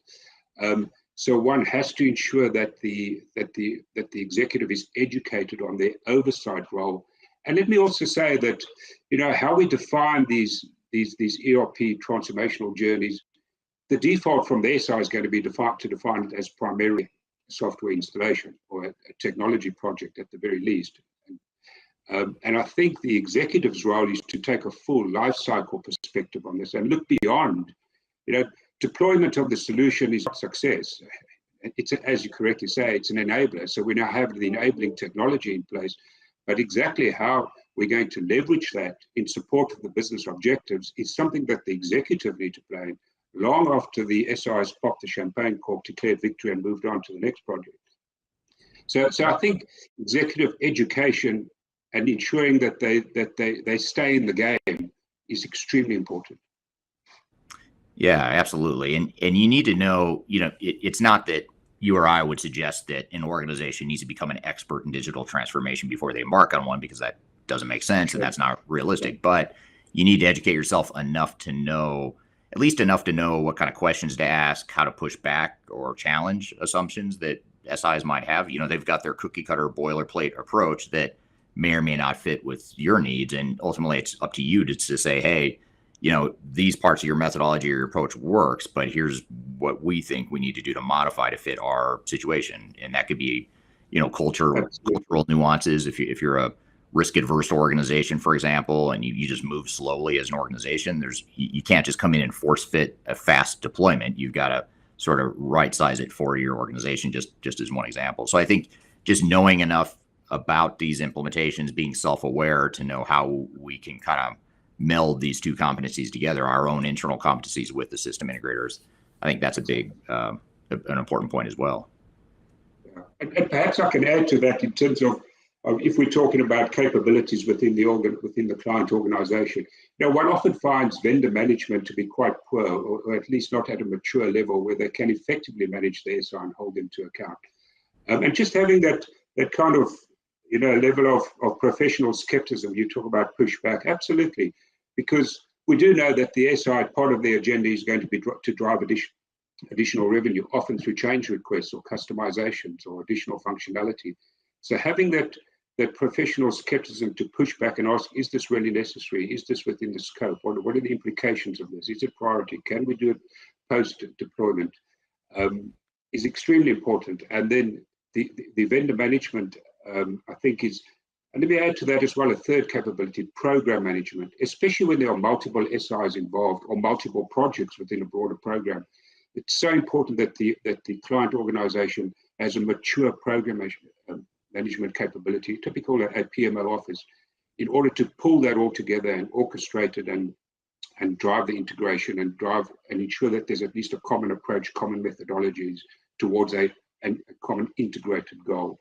So I would say those three capabilities: the executive know-how, and oversight, the vendor management capability to kind of manage the SI, and then the program management capability from a delivery perspective to pull this all together. Right. Yeah. Yeah. Very good point. Just before we keep going with the questions here, just to give you a quick overview of where people are joining from today, I'd ask the question to open up, where are you joining? And I ask people to drop that in the chat. Just a few examples here.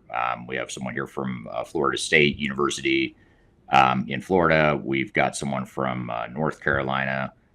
We have someone joining on LinkedIn from South Carolina in the United States, Columbus, Ohio in the United States, as well as an international audience, as I mentioned too. We've got someone here from Toronto, someone joining from the UK, Brooklyn, New York, which is not international, at least where I'm at, but still a global audience, and someone from Kuwait and India, just as a few examples of where people are joining from today. So thanks everyone for joining and letting us know where you're at today, and whichever platform you're watching on. Again, feel free to drop any questions you have for Clifford or I as it relates to this topic, and we'll get to those here in just a moment. So some of the issues you've just talked about, Clifford, why do you think they're so prevalent, not just in Africa where you're at, not just in the United States where I'm at, but throughout the world? Why is this such a global challenge? It doesn't seem to be something that's just, pockets of the world are struggling with it. It seems to be a pretty global problem. So why is that? What would you say the root causes are? Yes, Eric, yeah, it's interesting. It is prevalent, and I find it very interesting that the same issues that we're discussing now, if we were having this discussion 5 or 10 years ago, we'd probably cover a lot of the same ground. Yeah. So these things seem to be perpetuated. But nevertheless, we need to also understand that SIs have tremendously powerful marketing machines. They come with a very strong, experienced team. They have a very slick approach in terms of engaging and embedding themselves within organizations. And I don't mean this as an affront to SIs. SIs will do what SIs do. I think it's incumbent upon the client to manage that, as with any vendor or partner, or with any type of project within the organization. So I do find it both frustrating and interesting that it seems to be very similar issues, that the technology changes, but the issues tend to stay the same. And I do think that, if we just take contract negotiation as one example, you have a tier one vendor with a big team often sitting in the background of technical people, attorneys, legal input, senior partners negotiating, and you have some poor guy in procurement who's probably never done this before in his life representing the client organization. It's an absolute total mismatch, So somehow these issues do seem to continue. Exactly what the answer is, I don't know. But I do think that, given in the last few years we've had a number of high public, certainly in this part of the world, failures with in the ERP, in the transformation space. It's public knowledge. It's been in the public space. Some of the big tier one consulting houses have been involved. So I certainly think that organizations are kind of waking up to the fact that they have to take control of these projects. They have to be a lot more skeptical. They have to interrogate things in a lot more detail, and manage it a lot closer. So whilst I say that the issues seem to continue at the same time, and let's face it, I think what one also sees is that organizations appointing third parties to provide some independent program assurance and advice on an ongoing basis and assist them in this space. So whilst things stay the same, there is some positive news, and I think there is some positive things happening in terms of better managing SIs. Yeah, it's a good point. I agree with you, by the way. I think I'd take your point even further, which if you go back 20 plus years, back to when I started my career in the space, it was largely the same. You had the same dynamic, the same challenge, and some of the same root causes that that organizations struggle with in that management of their vendors. And I think the key, one of the key takeaways that I always leave clients with, or encourage the market in general to think about this is, view it as your project. You're almost like think of yourself as sort of the general contractor building a house. You've got subcontractors and different experts that you're bringing to the table, but ultimately you need someone as a general contractor to manage those resources. Your system integrator is one important component, but you might have other people that are helping with change management or data migration, or your internal resources, of course, are critical to the project. So you just need sort of that global program management view and that sense of ownership, that sense of empowerment that, hey, this is my project and I'm going to make decisions. I'm going to take input. I'm going to listen to my advisors or to my system integrator. But at the end of the day, this is my project, my business, and I've got to do what's best for my business. And I don't think enough organizations have that confidence or that mindset. I think a lot of them just think, for a lot of the reasons we've discussed, they just think, hey, I'm going to outsource this to my system integrator. They're the experts. I don't know enough about this. I don't have time to deal with this. So therefore, I'm going to sort of outsource this and abdicate responsibility to the system integrator. So I think it's a really good point, a series of points that you make there. Yes.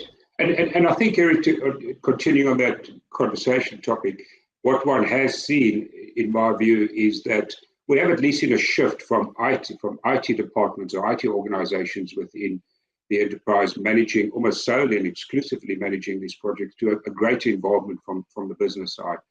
And, to the extent where business managers and super users and subject matter experts are seconded almost on a full-time basis to the projects and play quite a significant role as a significant stakeholder group, and as they should. So I do think that's positive, because it ensures that it brings more of a business slant to it and at least positions the organization to better achieve the business objectives of the project. Right. So I think that's a positive move. Yeah. Absolutely. And I'd be curious to hear from the audience here, especially because we have people from so many different countries, if these are some of the dynamics you've seen, or if you've seen some different dynamics potentially in your part of the world. And speaking of that, we have a couple other guests that have joined that have also indicated where they're from. Deborah, who's a connection of mine on LinkedIn, says bonjour from Paris, France. I don't know if it's too early in the day to say bonsoir yet. I'm not sure what time of day you switch from bonjour to bonsoir. I always get confused on that, but either way, hello there in France. And we also have Abdul from Pakistan joining as well. So thanks everyone for being here. So when you think about some of the larger system integrators, and you and I both come from an environment or from one of the bigger system integrators, what are some of the unique challenges of dealing with a larger system integrator that organizations should be aware of, like a Deloitte or Accenture or a KPMG, whoever it may be? Yes, I think it's always a question as to what model does one adopt. Is it a multi-vendor model? Do we kind of throw the baby out with the bathwater and give it all to one large SI, and then pretty much be fully dependent on that SI? So there are different models at the opposite end of the spectrum. I have seen some organizations quite successfully cherry pick the best independent contractors out of the market and utilize that. That's an exception.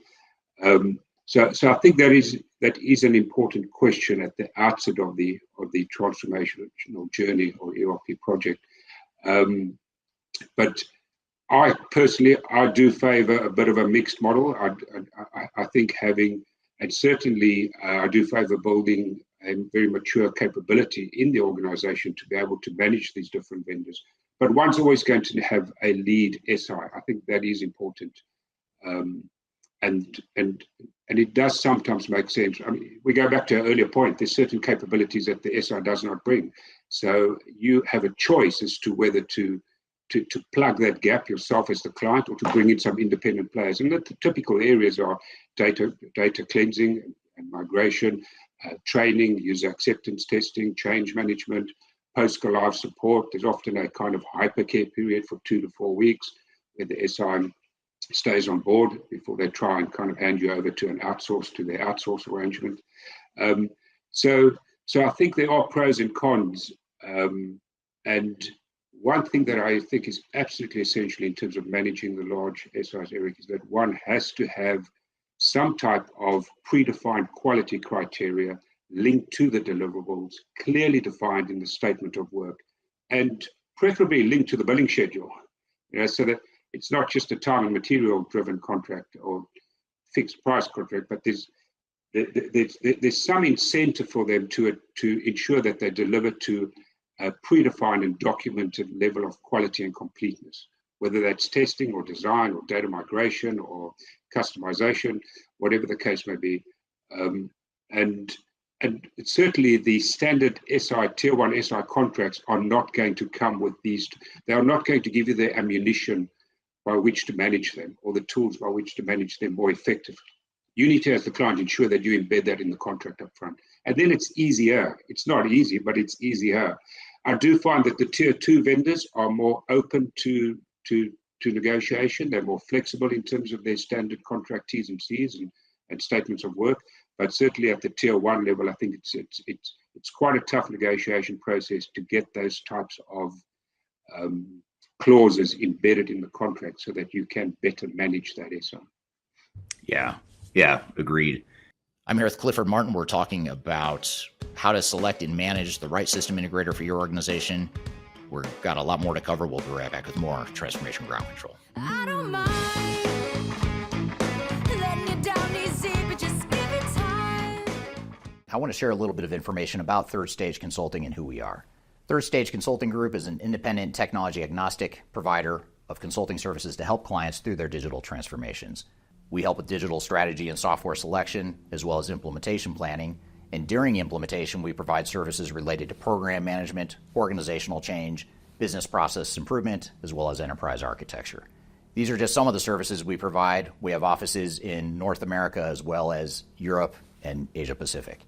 So if you'd like to learn more, I encourage you to check out our resource center, which includes a number of resources that will help you through your digital transformation. And you can access that for free using the QR code here or the links below.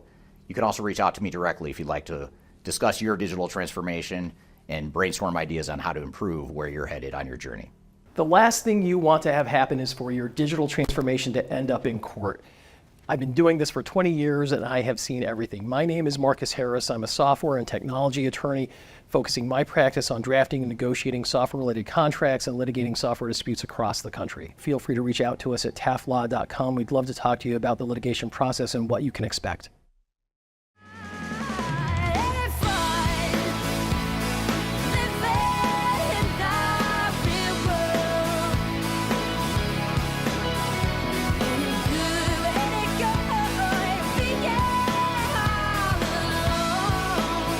Hello and welcome back to Transformation Ground Control, episode number 235. My name is Eric Kimberling, and we're here talking about system integrators, how to select and manage the right system integrator for your organization. And just as a reminder, if you'd like to learn more about this topic, be sure to download and read our guide to selecting and managing the right system integrator. You can do that with the QR code on the screen here, or you can go to the link below. And in the meantime, we'll jump back into the conversation here with Clifford to talk about how to select and manage the best system integrator for your organization. You know, with the big system integrators, it seems as though there's so much money at stake for these system integrators when they have these bigger projects. If they've got 10, 20, 50, however many full-time equivalents on a project, that's a big revenue stream for them. And so one thing I noticed when I was at one of the system integrators is we would spend an inordinate amount of time just figuring out how could we not only keep those 10, 20, or 50 resources on the project, but how could we add a few more? How could we get some more people embedded in the project? And there's also a sense of sort of a curtain, like don't look behind the curtain. Like if I'm the project lead or if I'm the partner at one of the system integrators, I remember being at the system integrator, there was sort of an imaginary curtain there that's like you'd have the lead face of the team that would go deal with the client, but everything we were doing behind the scenes, there was almost like an intentional arm's length distance, so the client didn't have the visibility to see why there were so many people on the project, what were we doing, who's holding us accountable. And so it's a conflicting interest. There's a conflict of interest there because the system integrator is trying to maximize their revenue. You're just trying to make your transformation successful at the optimal cost, and those two things are in direct conflict. So is that a dynamic you've seen, or do you have any suggestions on how to navigate that? Sure. And if I may just divert to the questions, there's a great question I've just noticed from, I'm not sure if it's Hassan Kabara, talking about how to manage that SI, and specifically the example that I mentioned is post-go live. And the point being made is that very often there are only, the issues only surface a couple of months after go live. And I think it comes back to your point, Eric, and the issue we were talking about earlier around how do we manage the SI in terms of ensuring the quality of their deliverables and the quality of solution that they deliver at the end of the day. And I tend to advise clients to steer away from and talking in the post-go live space now, to steer away from time-driven measures, i.e. we will provide 6 weeks, 8 weeks, 2 weeks support, and move towards quality-driven metrics. We will be on board until you have executed all your critical business processes, until a critical mass of your end users have logged onto the system and are able to access and perform their duties, until you have executed all your significant business cycles, whether that be the budgeting cycle or performance management cycle or year end or month end, whatever the case may be. So I think and of course it's too late then, when you do pick up issues, because probably if you hadn't read the fine print in the contract, through the process of user acceptance testing, you've adopted the solution, and to a large extent, you've diluted your ability for remedial action, for recourse, and going back to the SI and saying, hold on, there's some issues over here which emanate from the project. So I think it's so important that we have those quality metrics throughout the different phases, as well as post-go-live, and that we hold the SI to account to ensure that the solution is within a reasonable time stabilized in the business, and that the organization starts to leverage, and it at least is on a trajectory towards achieving the original stated benefits which gave rise to the project. So to me, it does come back very much to ensuring that the statement of work and the contract is properly structured so that you can hold the SI to account for their deliverables. Right. Yeah, and even just within that too, just taking a more active hands-on role to know, what are these different work streams, different tasks and deliverables that different team members from the SI are working on. And, being a part of that, because I think, again, a lot of times organizations take sort of an outsource mentality or a delegation mentality where system integrator is going to do it for X amount of time and money, and I'm not going to worry about how it gets done or how the sausage gets made. But you should worry about how the sausage is made, because it's your business. I mean, you're the one that's going to be living with this for years or decades to come. So you need to make sure you're involved in that. Sure. What about this? Here's a question that's somewhat similar, and this is from Sam Graham. Hello, Sam. Good to see you again.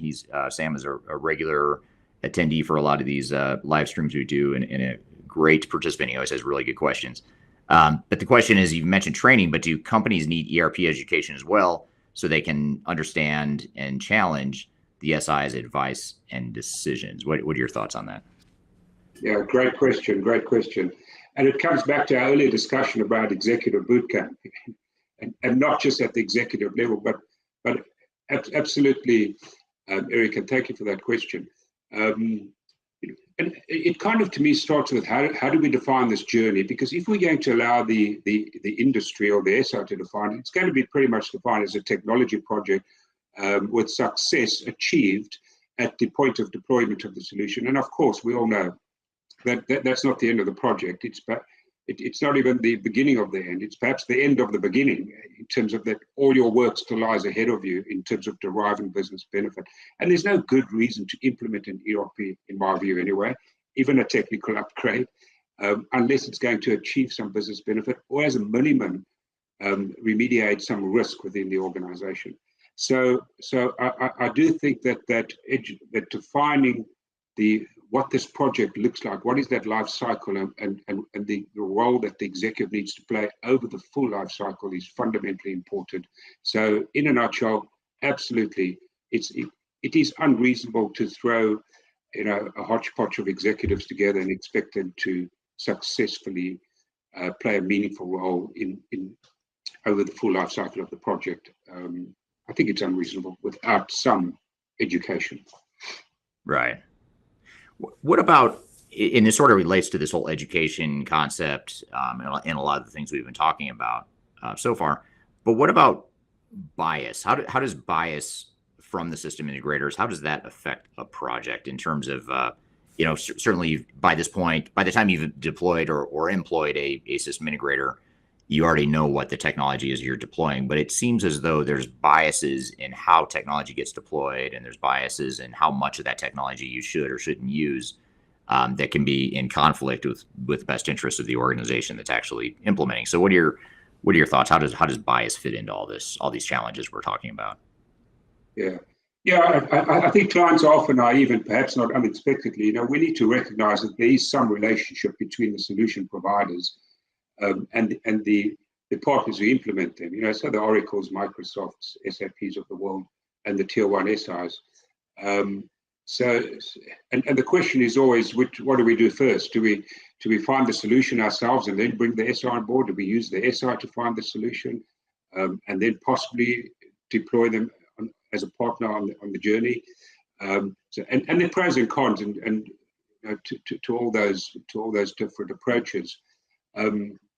But certainly, one has to, I kind of like this term, professional skepticism. One needs a high dosage of that when dealing with SIs. And once again, SIs do what SIs do. But we do need, and from the beginning right through to the end of the project, because let's face it, they are going to try and generate additional revenue. And in most cases, the senior partners and directors on that project are personally incentivized to generate additional revenue. And there's certain ways they're going to do that. I often find that, in one, I like to think it's an extreme example. I had an example where where the senior partner for a tier one vendor actually chaired the client's change advisory board, i.e. the forum through which all change requests came through for increasing the scope of the project. Now, that's a clear conflict of interest. One cannot have that. Because with the best will in the world, you cannot expect that individual to be making objective decisions around your business, your money, and to what extent you increase the scope with the requisite implications on the budget, the quality, and the timeline of the project. So I do think it comes back to ensuring that there's very clearly defined roles, and that in terms of the decision-making that resides and is retained within the organization, we cannot give that up to the SI, because it is unfair to expect them to make decisions in our interest as a client when they are subject to all these other pressures back in their own organization to grow the account. Yeah. And it's not just from a services perspective either. I mean, that's probably the bigger, more immediate risk that you have, is that the SI is trying to grow their account, grow their revenue stream from the services side. But then there's also this bias on call it the product or the technology side, where it's sort of like you're kind of going in with blinders. If you're implementing SAP, for example, I'm thinking SAP first for everything, which may be the answer most of the time, but there may be parts of your business where we should not be using SAP or whatever ERP system for that. We should be looking for a third-party bolt-on, or maybe we should be creating a custom solution. I mean, that's not the end of the world if we do something like that. But your system integrator is going to push you toward that product in all instances, or in most instances. So I think that's a lot of organizations face too. Would you agree with that? Absolutely, and I think, Eric, it comes down to the request for proposal and the RFP, and understanding what your requirements are. And I've seen some organizations, and I think it's actually a good tactic, is to have a specialist company come in that is not an SI and assist them in formulating the RFP, or at least running business process workshops and requirements gathering sessions with their end users to better understand exactly what are the current pain points, what are the future requirements, what's the strategic intent of the business, what new capabilities do they require, is it a tier one solution, is it a tier two solution, what's the best deployment method, is it on-premise, is it SaaS, and what are the relative strengths and weaknesses of the different solutions out there. And I quite like that approach, because then one gets to perhaps not a detailed blueprint, but a fairly low level of detail in terms of understanding what are our current requirements or what are our future requirements and how big are the gaps, and having that separate. And of course, if one does that correctly, it does then reduce as a positive impact on the cost structure for bringing an SI on board, because a lot of the design work is already done.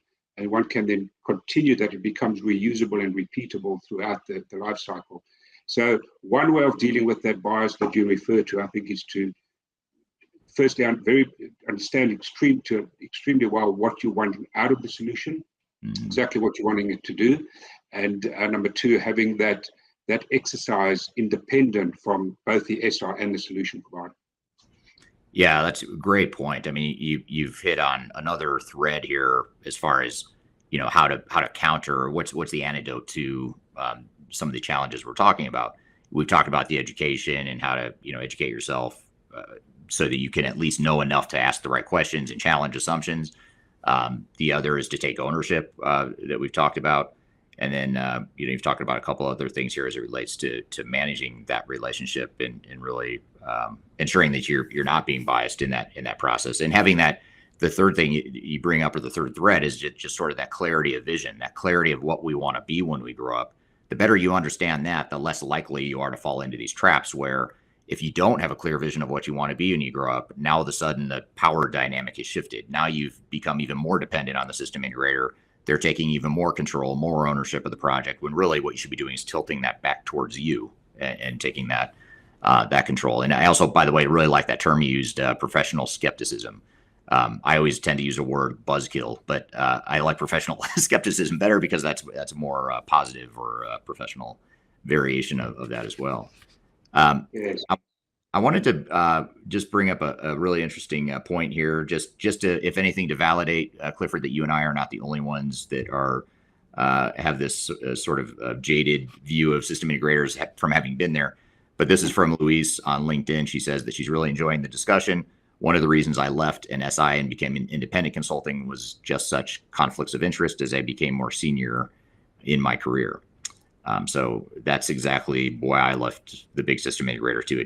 There's something about it didn't feel right, and there was other reasons too. But that conflict of interest and that feeling of extreme bias and not necessarily doing what was in the client's best interest it just didn't sit well with me, and so it for that reason I ended up moving on. So I'm glad we share that same sentiment.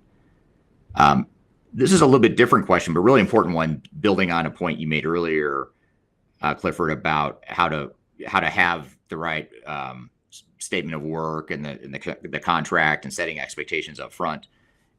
Along those same lines, though, the question from Abdul on YouTube is, what kind of KPIs should a company be looking for during or post implementation of an SAP project? And actually, I think this question to any sort of ERP project, whether it's SAP or any other system.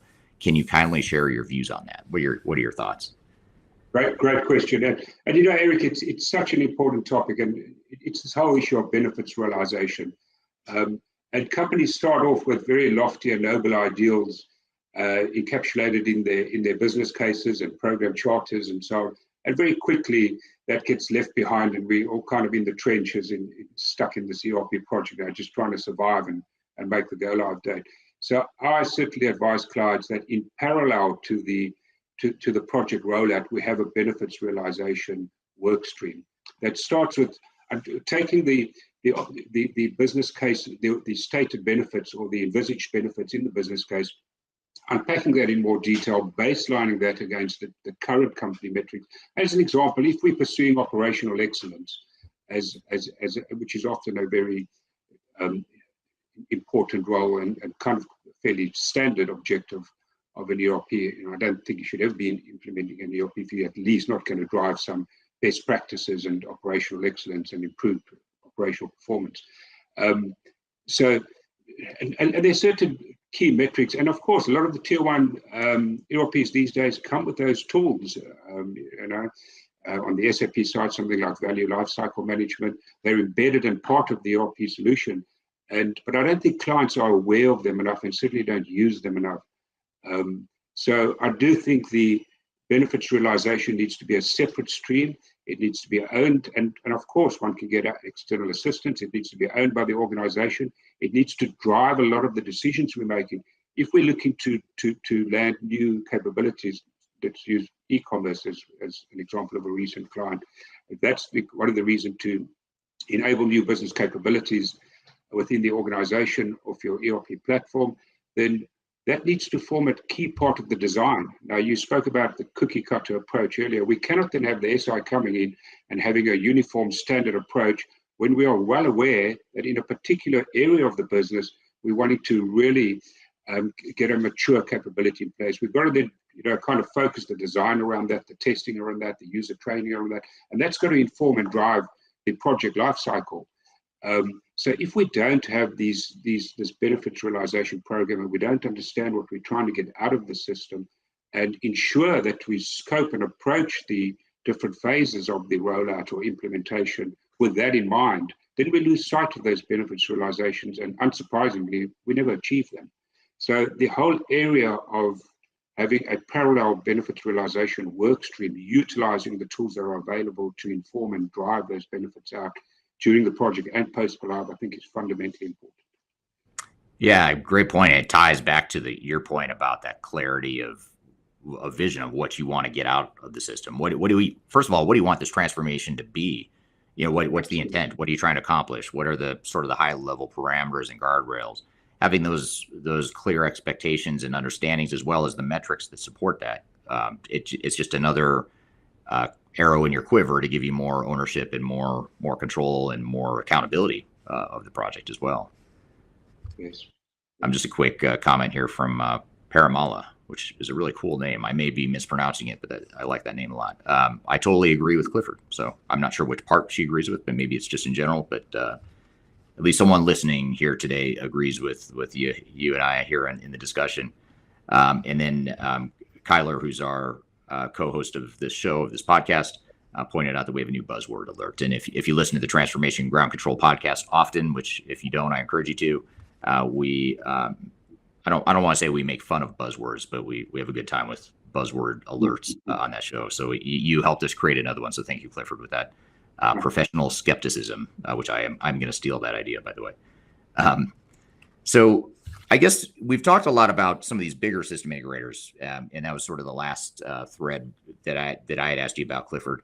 But what about smaller SIs? And you started to talk a little bit about this, about how some of the tier 2 system integrators may be lesser known. They don't have the brand name recognition. You don't see their billboards at airports, or they're not sponsoring golf tournaments. So you may not know them as well, but there's some really good ones out there that can be more flexible, more willing to negotiate. What are some of the pros and cons of working with someone other than one of the big tier 2 system integrators? Yes. So I think with the tier 2 system integrators, they don't generally have the breadth and depth of skills that a tier 1 would bring, and especially if, as happens, there's some churn and turnover of resources on projects, they're not necessarily able to instantaneously replace them with a similar level of skill. So that is a risk. I do also think that sometimes their implementation methodologies are not as robust or comprehensive, and certainly I'll give credit where it's due. The tier 1 SIs have a well-tuned, comprehensive and robust implementation methodology, whether they borrow that from the solution providers, an Activate or a SureStep, or in the case of SAP and Microsoft as examples, or whether they have their own. They're generally quite similar, but they bring that to the party. And I do believe that governance is such an important aspect in terms of being successful in this area, having effective governance. And so one does find that the implementation methodologies are a little bit lighter, perhaps a bit weaker. They don't necessarily have all the trackers and templates and tools that come with the tier 1s, and the one therefore has to augment that yourself. And that, of course, implies that you do need to, as the client, then if you are using a tier 2 SI or multiple tier 2 SIs, you do need a stronger program management office. You need to be kind of the glue that brings it all together and that drives the quality and the standards, and is able to augment, whether it be on tools, methodologies, resources, skills, as and when required, and possibly play a bigger role, I would say. But perhaps that's not a bad thing. Perhaps, I do feel sometimes that drives greater ownership and involvement on the side of the client as well, because there isn't somebody, standing there saying, very happy to take control of your project and help you spend your money. So, yeah. Yeah. What I've seen too is some of these tier 2 system integrators, and I agree with everything you just said, by the way, as far as some of the strengths and weaknesses. But another one I'd add is that a lot of times with the tier 2 system integrators, you're getting more senior people, because a lot of people start off their careers, like you and I, earlier in our careers, worked at one of the big system integrators.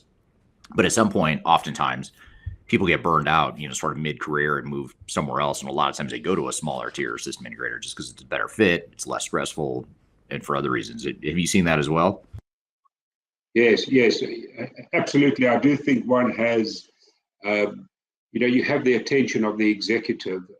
And of course, it's often a bigger account for them, relatively speaking, than it would be for a tier 1 SI. Therefore, that you do kind of get more attention and quicker response to issues.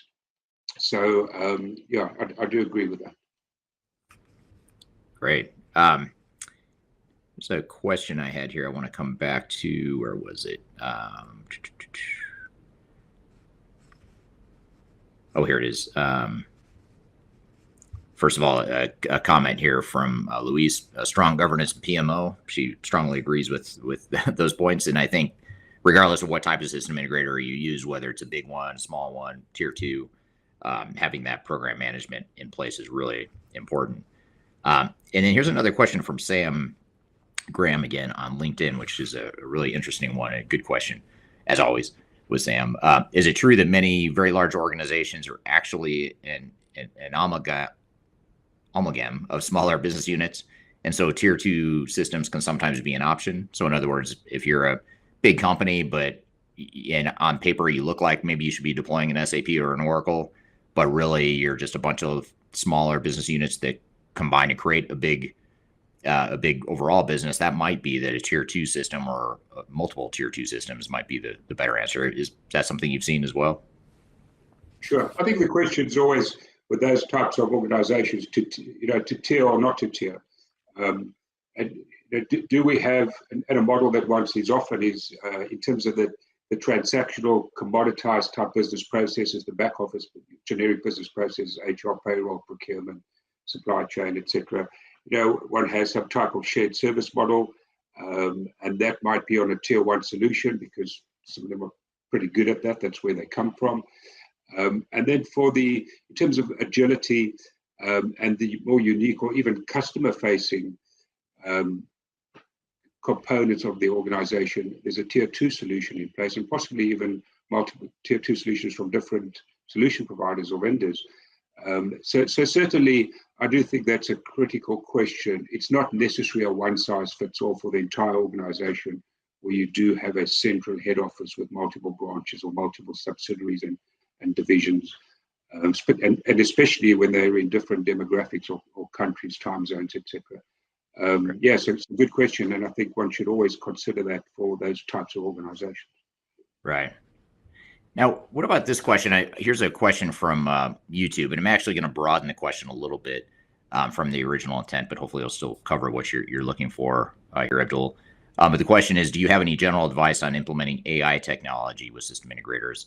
What should we focus on? And maybe instead of just AI, maybe I'll talk about, why don't we talk about just bleeding edge or emerging technologies, new stuff like AI, robotic, process automation, machine learning. How a lot of times these system integrators and software vendors are really pushing some of these newer emerging technologies, which may or may not make sense for where you are as an organization in your journey. And you really have to look at, how big of a jump is that? Are we ready to make that leap now? Should it be in the first phase? Maybe it's a later phase that we deploy it. How would you suggest that an organization navigate some of those decisions around newer, more robust, emerging technologies with the system integrator? How do you suggest they handle that? Yes, and I think, Eric, perhaps to start in terms of responding to that question, as you correctly say, the tier one vendors, these days it's about the digital platform, not just kind of the ERP back office system, and they do or claim to have these new emerging technologies, whether it's machine learning or AI, IoT, whatever the case may be. And and to a large extent that is true, but there are still maturing solutions, and they're not necessarily fully matured in the marketplace yet. So certainly those types of solutions are gaining traction and are being deployed and effectively deployed. But I think the client organization needs to ask themselves, as you alluded to, are they ready for this? Do we have a digital savvy executive? Do we have that type of innovative culture that's going to be able to exploit these types of technologies? And very importantly, have we bedded down the basic foundation and our transactional backbone within the organization, because we cannot innovate off an unstable foundation. And too often, I think organizations want to take this leap and are pushed by the market and certainly by the solution providers and the SIs to move into that emerging digital technology space, but they have not yet bedded down that core foundation that allows them to just be in the game, not necessarily to win in their markets, but at least to play the game. And I think it's fundamentally important that we get that part of the organization stabilized and that there's a very specific use case and business case for engaging any SIs or deploying any of these so-called emerging technologies. Yeah, and some of these emerging technologies, especially if you look at AI, which is what the specific question was focused on. You look at something like an AI, which really threatens, in many ways, it threatens the status quo. It threatens employees' jobs, because you're potentially automating what someone was manually doing or decision making that someone was making in the past. So the technology itself may be the right fit, or it could be a good strategic enabler for your organization longer term. But shorter term, you've got a real change management issue, which when you look at some of these emerging technologies, I would argue that change management becomes even more important than it already was, which was already very important, but now it's even more important because you're disrupting the status quo even more than you already were. So I guess it kind of leads me to another question, just more of a general question, is what are some of the missing competencies that system integrators don't necessarily have, or they don't do well, even if they tell you they do? What are some of those competencies that are oftentimes lacking, but yet those competencies are going to be critical to the success of your project? So we need to be aware of them and figure out how we're going to plug those gaps. What are some thoughts that come to mind there? Yes, I think that there's some very basic ones, which one almost never sees an SI take responsibility for. So in the data ETL or extraction transformation load area, that is often something that is absent from an SI agreement. Certainly training, SIs like to use this train the trainer approach. I don't think it's particularly effective. Agreed. And there are a number of ones, but Eric, the one that always kind of trips clients up and is user acceptance testing. And one often finds that the contracts are structured in a way that the SI is accountable for the integration testing. So let's say 2 or 3 integration test cycles leading up to user acceptance testing. But that's a critical handover point. And clients fail to organize properly for it and properly interrogate the system and recognize that you are now taking on the solution. And your job as a client now is to assess whether the solution's been built in accordance with the design that you gave the SI in the blueprinting or design phase. And clients fail to recognize that they need to organize themselves accordingly to fulfill what is an extremely important role, because beyond that point, you kind of lose your right to recourse. It's a bit late, and specifically post-go live. So being able to build capability to, at critical junctures or intervals in the project, step in and say, does this make sense? Am I happy with this? And then step out and hand that back to the SI and say, yes, we're kind of happy with this. You can now go ahead and deploy the solution. Or even, let me use a typical example. I sit on a number of client steering committees for ERP projects, and very often, and it's quite concerning, go live or deployment decisions are made in one of 2 ways. The SI walks into the meeting, to the final steering committee meeting, where we're going to approve or make the decision whether to go live or not, and says we're ready to go live, and the executive kind of looks at their toes and everybody nods in agreement, and it's a 5-minute meeting and we go live, and often the issues. Or the SI walks into the steering committee meeting and says we're ready to go live, and there's a whole debate about the extent to which we're ready to go live, and is there proper evidence available? What are the key criteria? Is the evidence to support it? Have we met all the necessary competencies, business readiness and training and all those good things in place? And there's a debate about it and a distinct lack of evidence to support any decision. So I think that's just an example of where organizations need to ensure that they are able to build capability to properly interrogate these decisions and make informed decisions on their project and the extent to which they are ready to move from one phase to the next, or sign off on deliverables, or deploy the solution, whatever the case may be. Yeah, really good point. And it's it's another important milestone in the project that is really, really important for organizations and their internal project teams to take ownership of. So in other words, it's only you that should be deciding whether or not you're ready to move past this user acceptance testing into ultimately the training and go live that happens after that. And a lot of times organizations defer too much to the software vendors or the system integrators, I should say. And ultimately, you really do have to say, are we ready? How confident do we feel? it's amazing to me, we do a lot of expert witness work, which is, for those that don't know, it's expert witness work is when you're supporting a lawsuit. So there's a lawsuit that involves an ERP implementation. Typically, a system integrator and or software vendor gets sued because something goes wrong. And in those failures that we see in these expert witness cases, it always fascinates me how often you hear this dynamic of the organization saying, well, the system integrator told us that everything was fine. They told us that the status was green, across the board. Maybe there's a couple of yellows, but nothing major. But yet we went live and it was a total disaster. So you can't, that's unacceptable. You can't let that happen. And you have to know, and back to our opening comments about educating yourself and knowing enough to challenge and ask questions and challenge assumptions. You have to know enough to know whether or not the status is really green. If it's red and someone's telling you it's green, you should know enough to know that that's not a green status. Things are not going well, or we're not ready, or here's the risk that we need to mitigate. And that's a big challenge that a lot of organizations face with these system integrators. Professional skepticism. But yeah, professional skepticism. Yes, be a skeptic and be pleasantly surprised if you're being overly skeptic. It's very rare though that I see organizations be too skeptical. Typically, they're too optimistic, or they believe too much, and you really have to be you have to challenge it in many ways. So I guess just to wrap it up, I feel like we could talk easily another hour about this topic, maybe even more. But maybe just to wrap it up, what is sort of a capstone question here. What sort of closing advice would you leave for an organization that's about to embark on a digital transformation? Maybe they're in the process of managing a system integrator, or they're trying to figure out what system integrator is the best fit for them. What are just some general, high priority, what are those highest priority summarizations of best practices as far as managing your system integrator and just setting yourself up for better success? Yeah. So very quickly, Erica, given that we're at the end of the session, so, I think one has to own the project, and I know that's a bit of a buzzword, but you have to actually own it and understand what you're wanting out of it. I think one has to ensure that you you manage that and you negotiate an appropriate contract, and that you understand exactly what the SI is doing and what they're not doing, and therefore what you need to take responsibility for.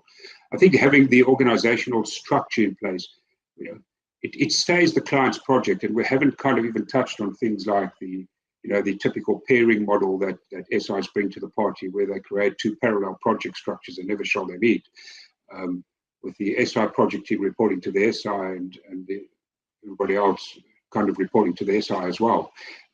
So, it's so important in terms of how you structure the project, the types of roles, the stakeholder engagement, the people you bring on board, the oversight, and then what do you define as success going forward? And what constitutes success, and having a common uniformed view amongst the executive and key stakeholders as to what constitutes success. And perhaps the last point I would make is it makes sense to use a third party. Have someone in an assurance and advice role. The cost of such a role is generally negligible in terms of the overall capital cost of the project. And set up and embedded in the contract up front, set up some type of quality metrics with regular stage gates and check-ins at critical intervals in the project timeline, to have someone independent assess, are we on track? Are we happy with these deliverables? And kind of keep the SI honest, if you want. So 4 or 5 key areas, but I do think it makes sense to ensure that you do get independent advice and ongoing support throughout the project lifecycle. And if you have the capabilities in place to do that, fine. But if not, I think it's very important that one has that in place. So, a great conversation from this podcast a couple of years ago. It's one of those timeless topics that never really gets old, and it certainly stands the test of time. Some of the things we talked about there with Clifford. So appreciate him sharing his insights, and curious to hear your thoughts on what your experience has been with selecting and managing system integrators, what you think to be the most important criteria to consider, et cetera. So that's what we've got for you here today. We covered a lot as it relates to system integrators and selecting and managing those system integrators. Look forward to seeing you next week on the next episode of Transformation Ground Control. Hope you have a great week, and we'll see you next time. Take care.